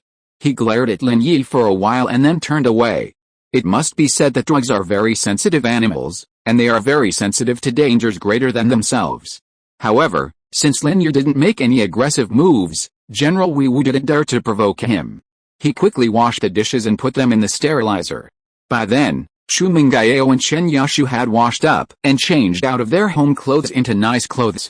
Although the school stipulated that students must wear uniforms to school unless there were special circumstances, few adhered to this rule, especially since high school students tended to be more independent-minded and less compliant than elementary school students. Of course, there were exceptions, like Lin Yi. Touching the material of his uniform, Lin Yi was delighted. The quality was truly excellent, far superior to the clothes he had brought with him. Therefore, for Lin Yi, this was his best piece of clothing yet. Although Lin Yi had worn many high-end clothes during his previous training trips with Old Man Lin always claimed they were rented and returned them afterward. At precisely 7 o'clock, Uncle Fu's car arrived at the villa. Chu Mengyao and Chen Yushu, carrying their adorable little backpacks, emerged, followed by Lin Yi. Lin Yi remained in the passenger seat, while Chu Mengyao and Chen Yushu sat in the back. Uncle Fu slowly started the car and asked Lin Yi, who was sitting beside him, "How is it? Are you getting used to it?" "Not bad," Lin Yi nodded. "He's fine, but I'm not." Before Uncle Fu could say anything, Chu Mengyao protested, "I'll call Daddy right now, Mr. Chu went to Shandong City for a meeting this morning and is on a plane now," Uncle Fu said. "Miss Chu." Mr. Chu left instructions before he left. He said that Lin Yi would be responsible for taking care of you while he's gone. "Him? Take care of me?" Chu Mengyao's eyes widened. "Uncle Fu, look at him, how could he possibly take care of me? I was just relaying what Mr. Chu said. Mr. Chu has great trust in Mr. Lin Yi. Uncle Fu didn't really understand what was so special about Lin Yi, but as Chu Pengzhan's trusted advisor, he would unconditionally support the chairman's decision. Chu Mengyao pouted. She knew Uncle Fu was just her father's spokesperson and wouldn't do anything to contradict his decision. And since her father was on a plane, he certainly couldn't answer the phone. With that in mind, Chu Mengyao could only endure it for now. She'd just have to put up with this jerk for a few days and wait until her father returned. When the time comes, I'll just use my cutesy ways, and I won't be afraid of not being able to chase Lin Yi away. Thinking of this, Chu Mengyao felt a little relieved. Lin Yi had actually wanted to experience campus life for a long time, but in the small mountain village where he lived, there was no school at all, and not even many educated people. Besides old man Lin, the only other person left was Ergudan from the village, but he had to teach Ergudan how to read. Thinking of Ergudan, Lin Yi really missed him a little. I wonder how he's doing now. The car arrived in front of number 1 middle school in the city. Uncle Fu parked the car. Lin Yi was about to get out when Chu Mengyao stopped him. Wait a minute, huh? Lin Yi was stunned, looking at Chu Mengyao in confusion. This was a rare time for Chu Mengyao to speak to him. Don't get out yet. Wait until Xiao Shu and I get into the school, then you can get out. Otherwise, people will misunderstand, Chu Mengyao commanded in a domineering manner. Okay, Lin Yi didn't think there was anything wrong with Chu Mengyao's request. You are the eldest lady, so I will do whatever you say. Haha, that's just the lady's temper. She is very willful. Mr. Lin, please don't mind. Uncle Fu was also helpless about the current result. He could also see that Chu Mengyao was very hostile to Lin Yi. Nothing, people with money are willful. Lin Yi shook his head. Uncle Fu, let's not beat around the bush. In fact, I have also seen that my existence is completely dispensable. Chu Mengyao doesn't need me as a study partner. Can you tell me the truth? What exactly does Mr. Chu spend so much money to hire me to do? You are not really asking me to be a shield for Chu Mengyao and help her clean up the flies around her, right? Chapter 20 The Director's Pigtail. This was a question Lin Yi had been pondering since yesterday. It seemed Chu Pengzhan's choice of a tutor for Chu Mengyao was less effective than hiring a high-end tutor. Besides, for someone of Chu Mengyao's stature, academic performance wasn't that important. She'd go to college no matter what, and even if she didn't, she could still get into a top-tier institution thanks to Chu Pengzhan's connections. You figured that out, too? Uncle Fu was surprised Lin Yi had thought of this so quickly and was a bit stunned. Is that so? Lin Yi frowned curiously. Actually, I don't understand what Mr. Chu meant, Uncle Fu sighed. Although I'm Mr. Chu's closest friend, some of his deeper meanings are beyond my comprehension. Lin Yi rolled his eyes at Uncle Fu's meaningless explanation. But Mr. Chu told me to take good care of the young lady and not to overthink things. Uncle Fu repeated Chu Pengzhan's words before he left. Give her as much love as possible. This child has been deprived of love since she was a child. Lin Yi was speechless. What was going on with this family? A lack of love? Can I give her love? What a joke. Yesterday, before Lin Yi saw Chu Mengyao, he was still not impressed by Chu Pengzhan's almost son-in-law seeking approach. But then, upon seeing the youthful and beautiful Chu Mengyao, he realized the job wasn't so bad after all. But, could Chu Mengyao even be attracted to him? He was too disgusted to even bother with it, right? As for Uncle Fu, Lin Yi didn't say much. He simply nodded and got out of the car. Have you found out who the migrant worker was who kicked me yesterday? Zhong Pinliang asked, frowning as he touched his still swollen butt. This migrant worker had kept him awake all night, leaving him with a stiff bottom. No, Zhang Napeo and I searched several construction sites last night, but we couldn't find him. Guo Xiaofu shook his head and said, Brother Liang, is he still working there? No matter what, we must find him. Damn it, he dared to kick me, and I won't let him go, Zhong Pinliang said fiercely. Yes, Brother Liang, Guo Xiaofu assured him hastily. Lin Yi entered the school carrying his backpack. It felt wonderful, a feeling that filled him with boundless joy. This was campus life, the legendary birthplace of first love. Lin Yi's backpack was a rather rustic, black, school-issued shoulder bag. Most students, like Chu Mengyao and Chen Yashu, had swapped it for their own stylish little bags. Only the poorer students, like Lin Yi, dressed like him, in their school uniforms and carrying the free school bags. Lin Yi's eyes were incredibly sharp. As soon as he entered the school gate, he spotted Zhong Pinliang and the others. Wasn't that the guy who had been pestering Chu Mengyao yesterday? But he didn't bother him, and Lin Yi had no interest in paying him any attention, simply walking right past them. "Brother Liang, why did that guy look so familiar?" Zhang Napao exclaimed, watching Lin Yi's back. "I'm talking to you about business. Why do you care if he looks familiar?" Zhong Pinliang frowned impatiently. "Brother Liang, I think he looks familiar too. He seems." Guo Xiaofu rubbed the back of his head, looking thoughtful. "Looks like what? Damn it, can you just fart?" Zhong Pinliang cursed. "It looks like the migrant worker who kicked you yesterday," Zhang Napao suddenly shouted. "That's right, Brother Liang, it's that guy. I remember him." "Really?" Zhong Pinliang, upon hearing it was the guy who kicked him yesterday, perked up. "What are you still standing there for? Chase him, chase!" Guo Xiaofu and Zhang Napao hurried in the direction Lin Yi had disappeared. Lin Yi took his file to the school's academic affairs office. Chu Pengzhan had arranged everything, he just had to register. Lin Yi knocked on the door, but no one opened it. He checked his watch. It was 7:15. Classes officially started at 8 o'clock. Perhaps he was a little early. Thinking of this, Lin Yi leaned against the door and waited quietly for the Dean of Academic Affairs to arrive. A subtle moan reached Lin Yi's ears. Ever since practicing the Xuanyuan Yulong Jue, Lin Yi's hearing had become exceptionally sensitive. He wouldn't say he had super hearing, but at least he could pick up on many sounds others couldn't. Lin Yi frowned, for the sound was coming from the Academic Affairs office. Wasn't there anyone inside? But Lin Yi suddenly understood something and smiled. At 8 o'clock, sharp, the door to the Academic Affairs office opened. A charming woman in her 30s cautiously poked her head out of her office. Suddenly, she saw Lin Yi at the door and was startled. "What are you doing here?" Lin Yi found himself amused. "If you're having an affair, then so be it. And you're being so obvious, it'd be strange if you weren't suspicious." "I'm here to see Director Wang from the Academic Affairs office," Lin Yi said calmly, not wanting to expose her. "Oh, Director Wang is in there," the woman tried to remain calm and said to Lin Yi, "Go in." Lin Yi nodded and walked into the Academic Affairs office. A middle-aged man with a slightly balding head sat at his desk, his air of authority and pedantry amusing Lin Yi. "What's up?" Wang Xixing was surprised to see a student come in looking for him just as his lover left. He was immediately startled. "I'm Lin Yi, reporting in." Lin Yi took out his file and handed it to Wang Xixing. "Oh, it's Lin Yi. I know," Wang Xixing nodded. This student had been personally assigned by the board of directors, how could he not remember? Wang Xixing took Lin Yi's file and began to process Lin Yi's paperwork. Quickly, he stamped it, and Wang Xixing stood up and said, "I'll take you to class." "Thank you, Director Wang," Lin Yi said politely. He knew the Dean of Academic Affairs held considerable power within the school, and if he wanted to live comfortably in the future, he couldn't afford to offend him. "Haha, that's what I should do." Wang Xixing didn't dare to be too arrogant. After all, this student was arranged by the board of directors.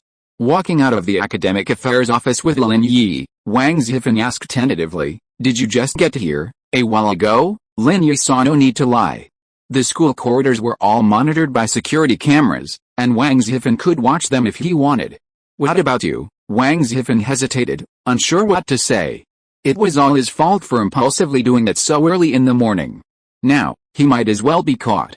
"Don't worry, Director Wang, I didn't see or hear anything," Lin Yi turned his head and said with a smirk. Chapter 21, Failed to Show Intimidation. Wang Xixing was startled by Lin Yi's words. This kid must have known something. If Lin Yi had just looked puzzled, Wang Xixing would have been relieved. But Lin Yi's words were so nonsensical that even a fool could tell the hidden meaning. Fortunately, Lin Yi's words meant he didn't want to meddle in his affairs, and Wang Xixing felt slightly relieved. Otherwise, if word got out to the principal and the board of directors, his position as Dean of Academic Affairs would be over. "Haha," Wang Xixing chuckled dryly. "Student Lin, if you run into any trouble at school in the future, feel free to come to me. Write down my phone number later." "Thank you, Director Wang." Lin Yi hurriedly thanked him with a feigned awe. Lin Yi knew his position was unique. He came to school primarily for Chu Mengyao, so he was bound to do some unconventional things at school. He couldn't always go to Chu Pengzhan and Uncle Fu to handle any problems. It would be better to use this opportunity to build a good relationship with Wang Xifan. It now seemed that his goal had been achieved. He believed that as long as he didn't go too far, Wang Xifan would be able to help him handle it. Lin Yi followed Wang Xifan to the door of class 35. Wang Xifan pushed the door open and walked in. Then he waved to the class teacher and said, "This is the new transfer student, Lin Yi. Please arrange a seat for him." Zhong Pinliang's eyes widened when he saw Lin Yi. Yes, wasn't this the kid who kicked him yesterday? This morning, Guo Xiaofu, Zhang Neipao and the others had chased him for a long time, but in vain. He let the kid slip away. Unexpectedly, he showed up again.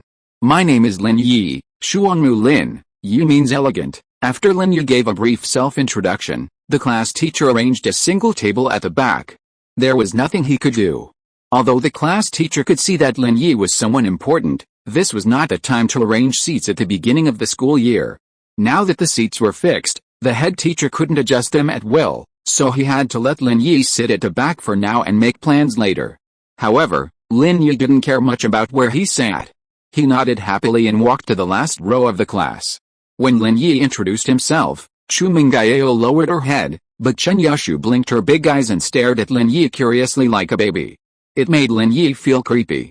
This little girl Chen was even more difficult to deal with than Miss Chu. Zhong Pinliang winked at Zhang Neipao, because Lin Yi had to pass by Zhang Neipao to go to his seat. Zhang Neipao made an okay gesture to Zhong Pinliang, indicating that there was no problem. Lin Yi had noticed it when he just entered the classroom. Zhong Pinliang was also a student in class 3-5 of senior high school, so he paid special attention to him. Naturally, all his little actions were seen by Lin Yi. As Lin Yi passed by Zhang Neipao suddenly extended his right foot, intending to trip him. Lin Yi sneered and stretched out his leg, ready to kick him. However, the kick was enough to break Zhang Neipao's foot. It was Lin Yi's first day at school, and he didn't want to cause any trouble, so he stepped directly on Zhang Neipao's instep, causing Zhang Neipao to cry out in pain. "Huh? What's that?" Lin Yi glanced at Zhang Neipao, seemingly oblivious, and said, "Sorry, I accidentally stepped on your foot, Zhang Neipao. What's wrong with you, Teacher Liu?" The homeroom teacher knew Zhang Neipao's behavior, but since he usually hung out with students with connections like Zhong Pinliang, Teacher Liu couldn't say anything. "No, it's okay." Zhang Neipao's face flushed with pain, and he shook his head, fighting the numbness in his instep. He naturally wouldn't tell the teacher about Lin Yi's actions, that would be too embarrassing. Zhong Pinliang was far away and didn't know what had happened between Zhang Neipao and Lin Yi. However, seeing that Lin Yi was fine while Zhang Neipao was yelling and hollering, he immediately looked over with a hint of reproach. Zhang Neipao was speechless and could only stare blankly, thinking that he would get even after class. He wasn't sure whether Lin Yi had done it on purpose or not, as Lin Yi hadn't even looked down at his feet as he walked.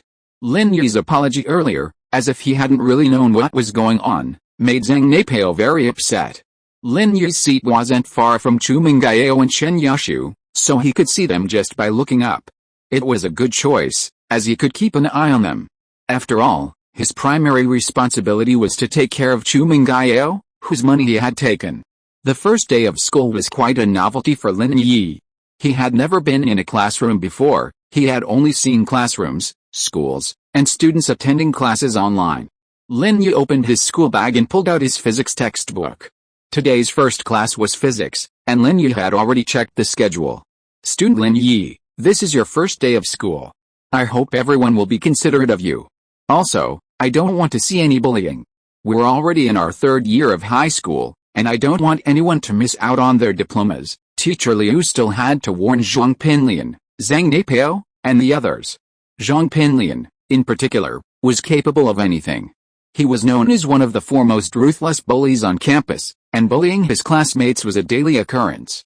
Of course, Zhong Pinliang ignored the warning. Lin Yi was flipping through his book when a small ball of paper landed on his desk. He was startled. He thought, how could Zhang Neipao be so uncouth? Throwing a paper ball at me after being stepped on? How could this be kindergarten level? Lin Yi looked up to find Chen Yushu smiling at him. A chill ran down his spine. Could this little girl have thrown that paper ball? Chen Yushu pointed at the crumpled paper on Lin Yi's desk, then turned away. Lin Yi was slightly startled, looked at the note on the desk, then looked at Chen Yushu's back, thinking, Could this be the legendary passing of notes? Oh, it would be nice if a pretty and gentle girl passed a note to him. Chen Yushu only had one of these qualities, pretty, but gentle. Lin Yi slowly opened the note. He never thought that Chen Yushu could write him a love letter or something like that. It must be something else. Sure enough, after Lin Yi opened the note, he saw a line of delicate handwriting on it. If Lin Yi didn't know Chen Yushu's character very well, he would definitely think she was a lady. If you're listening to this novel on a channel other than Fanfic World, it means they downloaded and uploaded it without effort. We cordially invite you to visit our channel, Mundo Fanfic Novelis. There you'll find the original version of this story and you can explore many other novels of various genres. We're waiting for you to immerse yourself in a world of incredible novels. Chapter 22. Come with us if you dare. The guy you kicked yesterday is also in our class. They're plotting to mess with you. Lin Yi read the note and laughed it off. He didn't think Chen Yushu was reminding him out of kindness. This girl was just looking for chaos, and her intention was nothing more than to let him continue to mess with Zhong Pinliang and the others. She must have been annoyed by Zhong Pinliang. The physics teacher was a man in his 50s, but his knowledge was very solid. Although Lin Yi had previously learned everything on his own, he still listened with great interest. After the first class, Zhong Pinliang sent Gao Xiaofu and Zhang Neipao out, but he didn't bother Lin Yi, and Lin Yi didn't bother to pay them any attention. Neipao, what's wrong with you? Zhong Pinliang glared at Zhang Neipao in frustration. Didn't I tell you to give him a warning? What are you doing? Don't mention it, Brother Liang. I just stretched out my foot, trying to trip this guy, but he stepped on my instep. Damn, it hurts, Zhang Neipao said with a bitter face. It still hurts. Did you let him notice? Zhong Pinliang frowned. He had just been kicked by Lin Yi yesterday, and he knew how strong Lin Yi was. Zhang Neipao must have been in a lot of pain. No, he didn't even lower his head. Zhang Neipao was also very suspicious of this matter. Damn, I didn't expect us to fall into the hands of a country bumpkin one after another. Later during break time, I'll corner him in the bathroom. I'm going to teach him the difference between urine and beer, Zhong Pinliang said bitterly. Since he enrolled, he had been named one of the foremost evil people on campus, and he had never suffered such a loss before. We need to teach him the difference between poop and cake, Gao Xiaofu added. The three were discussing when a man in black, cigarette in his mouth, approached. Liangzi, what are you doing? A meeting or something, isn't that Brother Ming? Zhong Pinliang looked up and saw Zhu Ruiming, the second ranked of the foremost delinquent boys on campus. This guy's deeds were even worse than his own. It was rumored that in junior high, he had dragged a girl from his class into the woods and raped her. Zhu Ruiming nodded, enjoying the Brother Ming nickname. After all, his family wasn't as well off as Zhong Pinliang's. It was just that he was more ruthless and had a big brother in the underworld, which made him so popular at school. Is there anything I can help you with, Brother Ming? Zhu Ruiming asked. Nothing, just a country bumpkin transfer student. I'll show him who's in charge in this school, Zhong Pinliang, unwilling to lose face in front of Zhu Ruiming, said nonchalantly. Fuck. You're holding such a serious meeting with a country bumpkin? Zhu Ruiming lost interest immediately, having thought it was some kind of fun. He shook his head and left. He'd been eyeing a girl from class 9, grade 3, and was trying to figure out how to get her, but the cold beauty was so aloof, so Zhu Ruiming was considering forcing himself on her. He said it was a girl because he was attending a college entrance exam prep class, also known as Senior 4. These were for students who didn't make it to university. Zhu Ruiming could always pay to go to college if he wanted, so staying in high school was his own idea. He relished this daily, all-hands-on-deck lifestyle, but he knew that this wouldn't be the case once he went to a university in another city. College students and high school students have completely different perspectives, and being out of his family's sphere of influence, he'd be doomed if he continued to act so arrogantly. So, Zhu Ruiming told his father that he'd stay in school for another year and take the college entrance exam again. Seeing that his son was willing to learn, Zhu's father naturally agreed, obviously unaware of his son's little tricks. Lin Yi spent 3 classes very comfortably. Chu Mengyao seemed to not know him at all and didn't even look at him. But Chen Yushu, the little girl, always glanced at him with a sly look. Lin Yi naturally didn't think that Chen Yushu was interested in him. The little girl probably wanted to see him and Zhong Pinliang fight. During the break between the 3rd class, it was the daily break time. Lin Yi was about to go to the playground with his classmates. As soon as he stood up, he saw Zhong Pinliang, Zhang Neipao and Gao Xiaofu walking towards him. Because Lin Yi was in the last row, there was no way he would pass by here when leaving the classroom, so there was no doubt that these three people were coming for him. And Lin Yi also knew that it was only a matter of time before these three people came to cause trouble for him. Yet, Yao, look, that idiot Zhong Pinliang went to find Brother Arrow. Chen Yushu had been keeping an eye on Zhong Pinliang and Lin Yi for the past few classes. Seeing that Zhong Pinliang had finally gone to find trouble with Lin Yi, she was instantly excited. She had wanted to see Zhong Pinliang make a fool of himself for a long time, but because of the face of the elders, she had not done anything to Zhong Pinliang. Now that someone else had done it for her, she was naturally very excited. Oh? Then let Zhong Pinliang teach that bastard a lesson. Chu Mengyao was still angry. No way, Yao, why are you siding with Zhong Pinliang? Chen Yushu was stunned. You don't actually like Zhong Pinliang, do you? I like him, but I hate Lin Yi more. Chu Mengyao snorted. Let's go. Forget about him. No, I want to see who will win. Chen Yushu pulled Chu Mengyao away and refused to let her leave. Well, I'll just watch that bastard get beaten up, and vent my anger. Chu Mengyao said this, but for some reason, she didn't want Lin Yi to lose. In comparison, she still found Zhong Pinliang more annoying. While Lin Yi was hateful, he wasn't that bad. So, the two curious kids held hands and hid at the classroom door, observing the goings-on inside. Kid, do you know why we're looking for you? Zhong Pinliang stood in front of Lin Yi, pointing at him with a cocky look. I know, because I kicked you in the ass yesterday and beat you to pulp, Lin Yi said nonchalantly, as if it was nothing special. Damn, you know that, and you're still so arrogant? Are you that cocky? Zhang Neipao glared, reaching out to grab Lin Yi by the collar. Your foot doesn't hurt anymore, does it? Lin Yi easily brushed Zhang Neipao's claw aside, saying with a hint of sarcasm. Zhang Neipao's face flushed red. This was a shame in his heart. Sure enough, Lin Yi did it on purpose. Kid, if you have the guts, come with us to the bathroom. This is a classroom, there are so many people here, and if the Dean of Academic Affairs sees us, it won't be good for anyone. Zhong Pinliang was also furious at Lin Yi. Is this kid really stupid or just pretending to be stupid? Why is he so stunned? Doesn't he know that the three of them are going to punish him? Chapter 23 It's raining in the toilet. Sure, I just need to go to the bathroom. Zhong Pinliang's words hit the spot Lin Yi was thinking. Although he'd caught the Dean of Academic Affairs in the act that morning, Lin Yi wasn't sure if he'd be able to help him if he messed up. Now that these guys were looking for a deserted place, that was perfect. Seeing Lin Yi readily agree, Zhong Pinliang was a little confused. He, Zhang Neipao, and Gao Xiaofu exchanged bewildered glances. In the past, when they were about to teach someone a lesson, they'd always act terrified and beg for mercy when told they needed to go to the bathroom. But Lin Yi, on the other hand, actually said he just needed to go. Then let's go. Zhong Pinliang felt annoyed. There was no pleasure in talking to Lin Yi. Sister Yao, look at Brother Arrow, he's so cool. Chen Yushu excitedly waved her fist. We're going to see something interesting soon. I think he's got a brain puncture.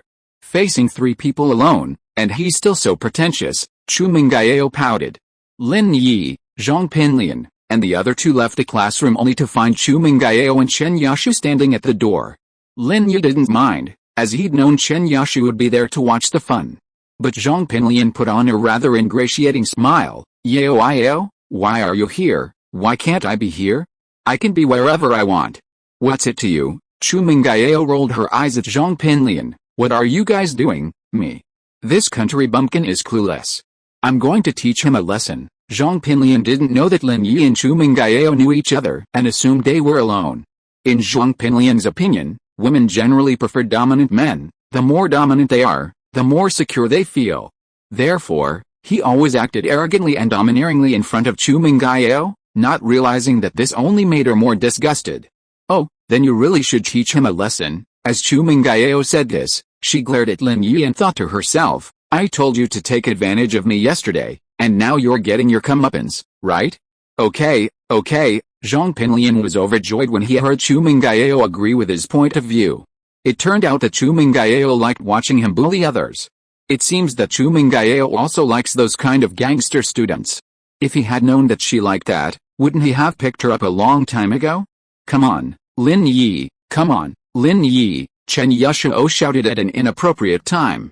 Zhong Pinliang's head was immediately filled with black lines, thinking to himself, aren't these two sisters in the same group? It turns out that Chen Yushuo likes a country bumpkin like Lin Yi. Although Zhong Pinliang was unhappy, he could only pretend not to hear it. After all, he couldn't afford to offend this little girl. Her brother could punch him into outer space. Zia Oshu, why are you cheering him on? Chu Mengyao frowned. Oh, you cheer for Zhong Pinliang, and I'll cheer for Lin Yi. That's only fair, Chen Yushu said confidently.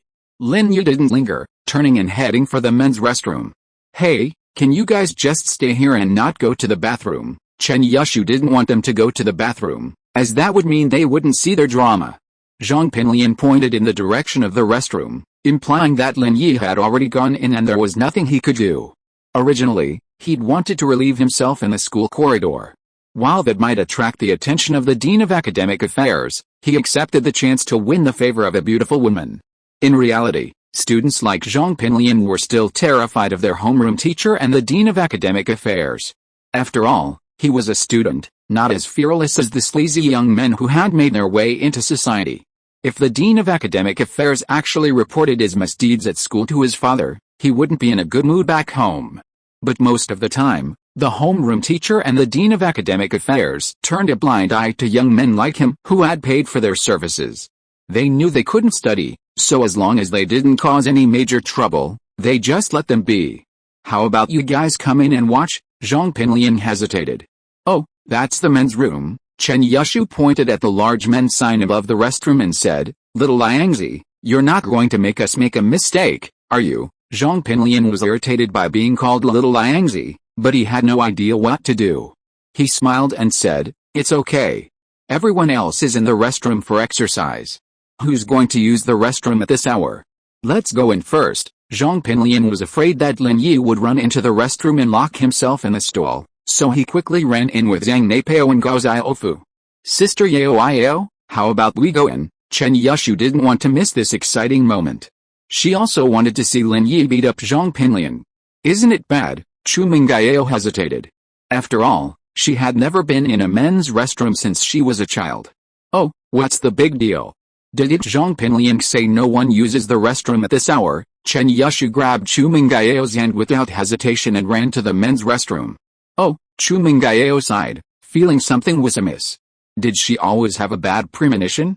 Lin Yi really wanted to go to the bathroom. He drank a big bowl of noodle soup in the morning, and was busy getting familiar with the classroom environment in the first 2 classes. He didn't have time to go to the bathroom. This bathroom was really high-end. It actually had a separate urinal, unlike the village pit toilets. Even in the mountain village where Lin Yi used to live, people had to find a random place to go to the bathroom. Lin Yi was happily using the toilet when he heard footsteps behind him. Through the side window, Lin Yi saw the figures of Zhong Pinliang, Zhang Neipao, and Gao Xiaofu. Damn, this kid actually used the toilet here. Gao Xiaofu widened his eyes, sighing at Lin Yi's lack of nerve. How could this kid seem to be fearless? Leave it to me. Zhong Pinliang chuckled and ran towards Lin Yi. Yesterday, Lin Yi kicked him in the butt, and today he was going to return the favor. Moreover, people who are urinating are most afraid of external influences. If interrupted at this moment, at best, their flow would stop, and at worst, they might even develop a seizure. So, it must be said that Zhong Pinliang was quite insidious. He chose this moment to kick Lin Yi, not only potentially sending him crashing into the toilet bowl, but also giving him a scare. Zhong Pinliang's mouth was almost crooked with laughter as he tiptoed towards Lin Yi. Lin Yi had already seen Zhong Pinliang's actions in the reflection of the nearby window and was immediately amused. As Zhong Pinliang approached him, Lin Yi suddenly turned around, gritted his teeth, and unleashed a stream of urine towards Zhong Pinliang. Zhong Pinliang was immediately startled, his plans disrupted by Lin Yi, and he quickly dodged backward. But how could Zhong Pinliang's speed match the speed of this squirting urine? As Zhong Pinliang screamed, he felt as if his face was raining, soaking wet. The most tragic thing is that he opened his mouth wide when he screamed, and now he drank a mouthful of Lin Yi's urine. Chapter 24 Impure. Zhong Pinliang struggled to hide backwards, and his feet stepped on Lin Yi's urine. He slipped and fell on the ground with his legs spread out. When Zhong Pinliang screamed, there were 2 other people screaming. They were Chu Mengyao and Chen Yushu.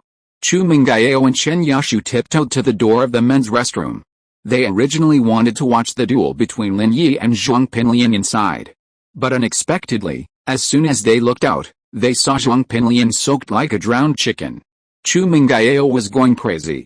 What was going on? Did Zhong Pinliang say that no one used the restroom at this time?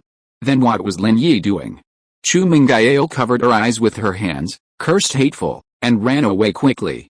Although Chen Yushu also screamed, she didn't cover her eyes. Chu Mengyao pulled her aside and she ran away with her, muttering to herself as she ran, "It seems different from what I imagined. Xia Oshu, what are you talking about?" Chu Mengyao heard Chen Yushu's mumbling and asked, somewhat confused. "It's okay." Chen Yushu's face flushed. If Chu Mengyao heard what she just said, she would be in big trouble. "I can't take it anymore, I'm going to collapse." Chu Mengyao ran back to the classroom in one breath, panting heavily. How could this guy do this? "It's over, I'm done, I'm not pure anymore." Chen Yushu curled her lips. "You're not pure after just one look, but I looked twice, so wouldn't I be a prostitute? It won't kill anyone to look, but it's Lin Yi who's being looked at who's unlucky." Thinking of this, Chen Yushu tried to persuade her, "Sister Yao, that's the men's restroom, right? We were the ones peeping." Chu Mengyao thought about it. It was indeed the case. It seemed right for someone to relieve themselves in the men's restroom. It was her own peeping that seemed a little wrong. Chu Mengyao frowned, then suddenly realized something. "Oh, you dragged me in, no way. Did that guy Zhong Pinliang say no one was using the restroom at that time, so he told us to go?" Chen Yushu naturally shifted the blame completely, dragging Zhong Pinliang into the blame. Chu Mengyao sighed, blaming herself for her bad luck. Although she felt deeply traumatized, having never witnessed such a horrific scene since she was a child, there was nothing she could do. It was like yesterday, when she drank Lin Yi's drink. It wasn't anyone else's fault. But Chu Mengyao was determined to get this Lin Yi out of the house. Her life had been peaceful, but it hadn't been the same since this guy showed up. It's only been 2 days, and she's already lost her purity. Not only did she inexplicably lose her first kiss, but she's also seen things she shouldn't. If Lin Yi stays at home for 2 months, who knows what the consequences will be. Chu Mengyao has decided that when Daddy returns from his business trip, she's going to talk to him in person. Even if she has to pay that bastard a termination fee, she can't keep him around anymore. It's too dangerous. Lin Yi didn't mind Zhong Pinliang's scream, it just made him feel even better. It was Chu Mengyao and Chen Yushu's screams that really startled him. What were these two girls doing in the men's restroom? Lin Yi frowned at the thought. They were screaming while watching him in the restroom. They had no voyeuristic qualities at all. Peeping should be discreet. If you scare the person you're peeping at, it's not peeping anymore. Lin Yi pulled up his pants and swaggered towards the door. "Don't go." Zhang Neipao and Gao Xiaofu suddenly blocked Lin Yi's way. "Your boss is already like that. I advise you to take him to change clothes quickly. The students who had physical exercise will be back soon. If they see him like this, he will lose face." Lin Yi glanced at Zhong Pinliang, who was lying in the river of urine and groaning, and curled his lips. Zhong Pinliang's butt was already swollen, and now he fell flat on his back, and the force of the impact landed on his butt. Suddenly, the pain was so severe that he couldn't even stand up. Gao Xiaofu was a little embarrassed. After all, what Lin Yi said made some sense. In this school, face is everything. If others saw Zhong Pinliang coming out of the toilet covered in urine, he would become a laughingstock. This isn't over yet. Zhang Neipao also felt that now wasn't the time to tangle with Lin Yi. There would be plenty of opportunities to deal with him later. Just wait. Whatever. Lin Yi shrugged nonchalantly and strode out of the men's room. "What are you two doing? Hurry up and help me up." Zhong Pinliang hadn't thought much of it at first, but after hearing Lin Yi's words, he became frightened. He couldn't afford to lose face. "Brother Liang, you're..." Zhang Neipao looked at the soaked Zhong Pinliang with a nauseous look. After all, it wasn't water, it was urine. Asking him to help Zhong Pinliang would mean getting his hands covered in urine. Wouldn't that be like getting his own hands covered in urine? Gao Xiaofu felt the same way, reaching out several times, only to pause. "What, you think it's dirty?" Zhong Pinliang frowned, and with a hint of displeasure, he reached out and grabbed a handful of Zhang Neipao and Gao Xiaofu. Instantly, both were covered in urine. With no other options, they smiled wryly, one on each side, and helped Zhong Pinliang up. But now, it is impossible to go back to the classroom. They can only find a place to take a shower, change into clean clothes and then come back. The three of them had to leave the school through the back door. The feeling of stealing a chicken but losing the rice made Zhong Pinliang very unhappy. He secretly vowed in his heart that he must teach this country bumpkin a lesson that he would never forget. Not for anything else, just because Lin Yi made Chu Mengyao see things that she shouldn't have seen. This is something Zhong Pinliang cannot allow. It's like a green light coming out of his head. Although Chu Mengyao is not his woman yet, Zhong Pinliang firmly believes that this day will not be far away. With his family background and his own strength, Chu Mengyao will definitely fall in love with him. Thinking of this, Zhong Pinliang felt a little more comfortable. The break time exercise was not over yet, but Lin Yi went straight back to the classroom. Because Lin Yi didn't plan to go either, he probably just arrived at the playground and found the class team, and the break time exercise would be over by the time he arrived. Seeing Lin Yi walk into the classroom, Chu Mengyao immediately snorted and lowered her head. Just now, she had been praying that Zhong Pinliang and the others would teach Lin Yi a lesson to relieve her hatred. But now that she saw that Lin Yi was safe and sound, it was obvious that Zhong Pinliang was the one who suffered the loss. For some reason, Chu Mengyao felt a sense of relief. Chapter 25 Best Friend. Oh, Sister Yao, look, I won, Chen Yushu said to Chu Mengyao when she saw Lin Yi. What do you mean you won? Chu Mengyao was a little confused. I bet on Lin Yi to win. Chen Yushu's face flushed as she looked at Lin Yi. Chu Mengyao didn't say anything, clearly still recovering from what had just happened. I didn't win, they just went to change clothes. Lin Yi said this and returned to his seat. He felt a bit embarrassed today. Zhong Pinliang hadn't appeared all morning, and Gao Xiaofu and Zhang Neipao had disappeared too. It probably wouldn't take long for the three of them to shower and buy clothes. During lunch break, a bespectacled boy sitting at the table in front of Lin Yi turned around and asked, "Hey, buddy, where are we having lunch?" "I don't know. Is there a cafeteria on campus?" Lin Yi was just wondering where to eat when someone kindly approached him, and he quickly asked, "Yes, I'll take you there." The bespectacled boy extended his hand in a friendly manner. "Let me introduce myself. My name is Kang Xiaobo, Lin Yi, nice to meet you." Lin Yi reached out and shook Kang Xiaobo's hand. Chu Mengyao and Chen Yushu had disappeared as soon as get out of class was over, but Lin Yi didn't have to worry about them at school. Basically, no one could hurt them. As they walked out of the classroom side by side, Kang Xiaobo was noticeably chatty. "Hey, where did you go to school?" "I'm from the mountains." Lin Yi made no secret of his past. "I didn't have much formal education, really. It's very poor up there, and there aren't any proper schools." "Ah. Then your grades must be very good." Kang Xiaobo looked at Lin Yi in surprise. After all, there are only two types of students who get into number 1 municipal high school, those who paid a high price to get in, and those who got in with high scores. Those who paid a high price, of course, as long as they were willing to pay, the school would definitely accept them. Those who got in with high scores also came in several categories, the most exceptional of whom had their tuition and miscellaneous fees waived and received a monthly scholarship of 1,000 yuan.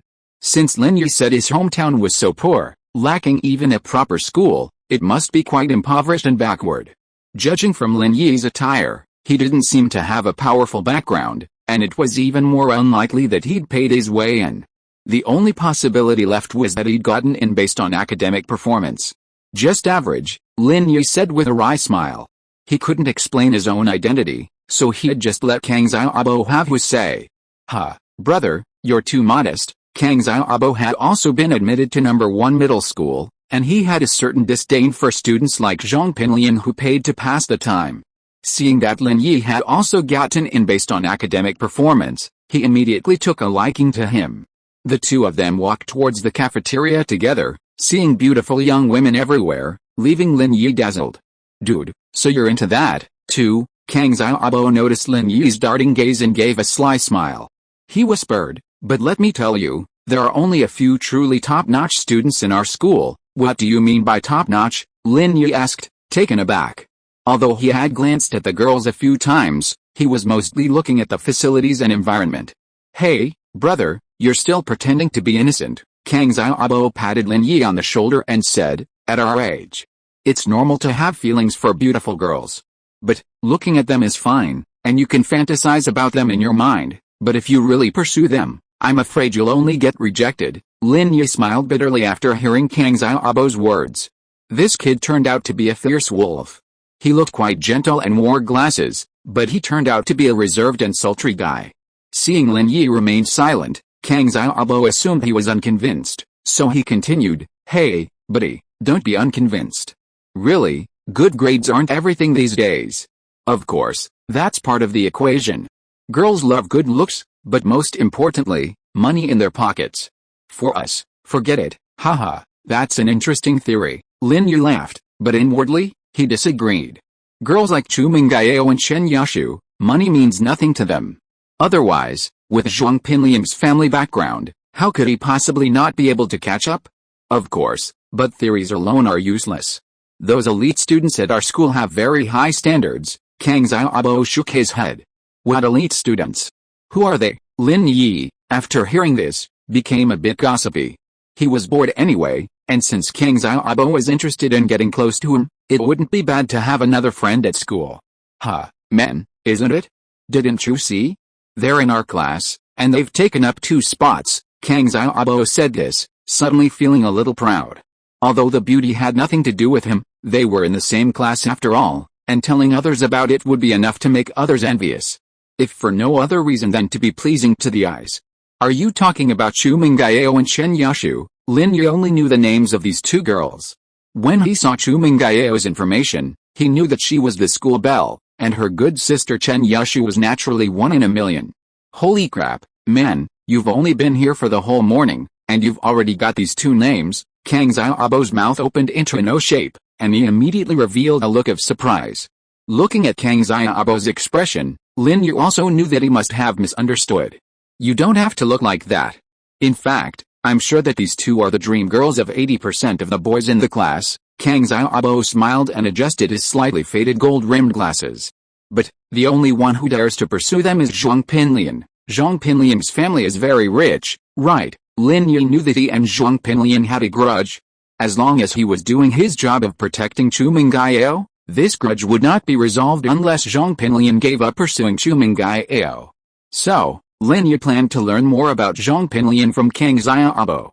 Why, you don't know? Kang Xiaobo was stunned, then smiled and said, "Oh, you came from the mountains, I forgot. Zhong Pinliang's family is very rich. His father, Zhong Sanguo, is the owner of the Katy Hotel and has several other businesses in the city, such as Echo K TV and Kakadi Bar." End of this chapter. Thank you very much for reaching the end. Don't forget to like. Looking for more exclusive content and immediate access? Subscribe to our Patreon. Remember, every like, subscription, or donation encourages us to continue. Thanks to everyone, see you in the next video.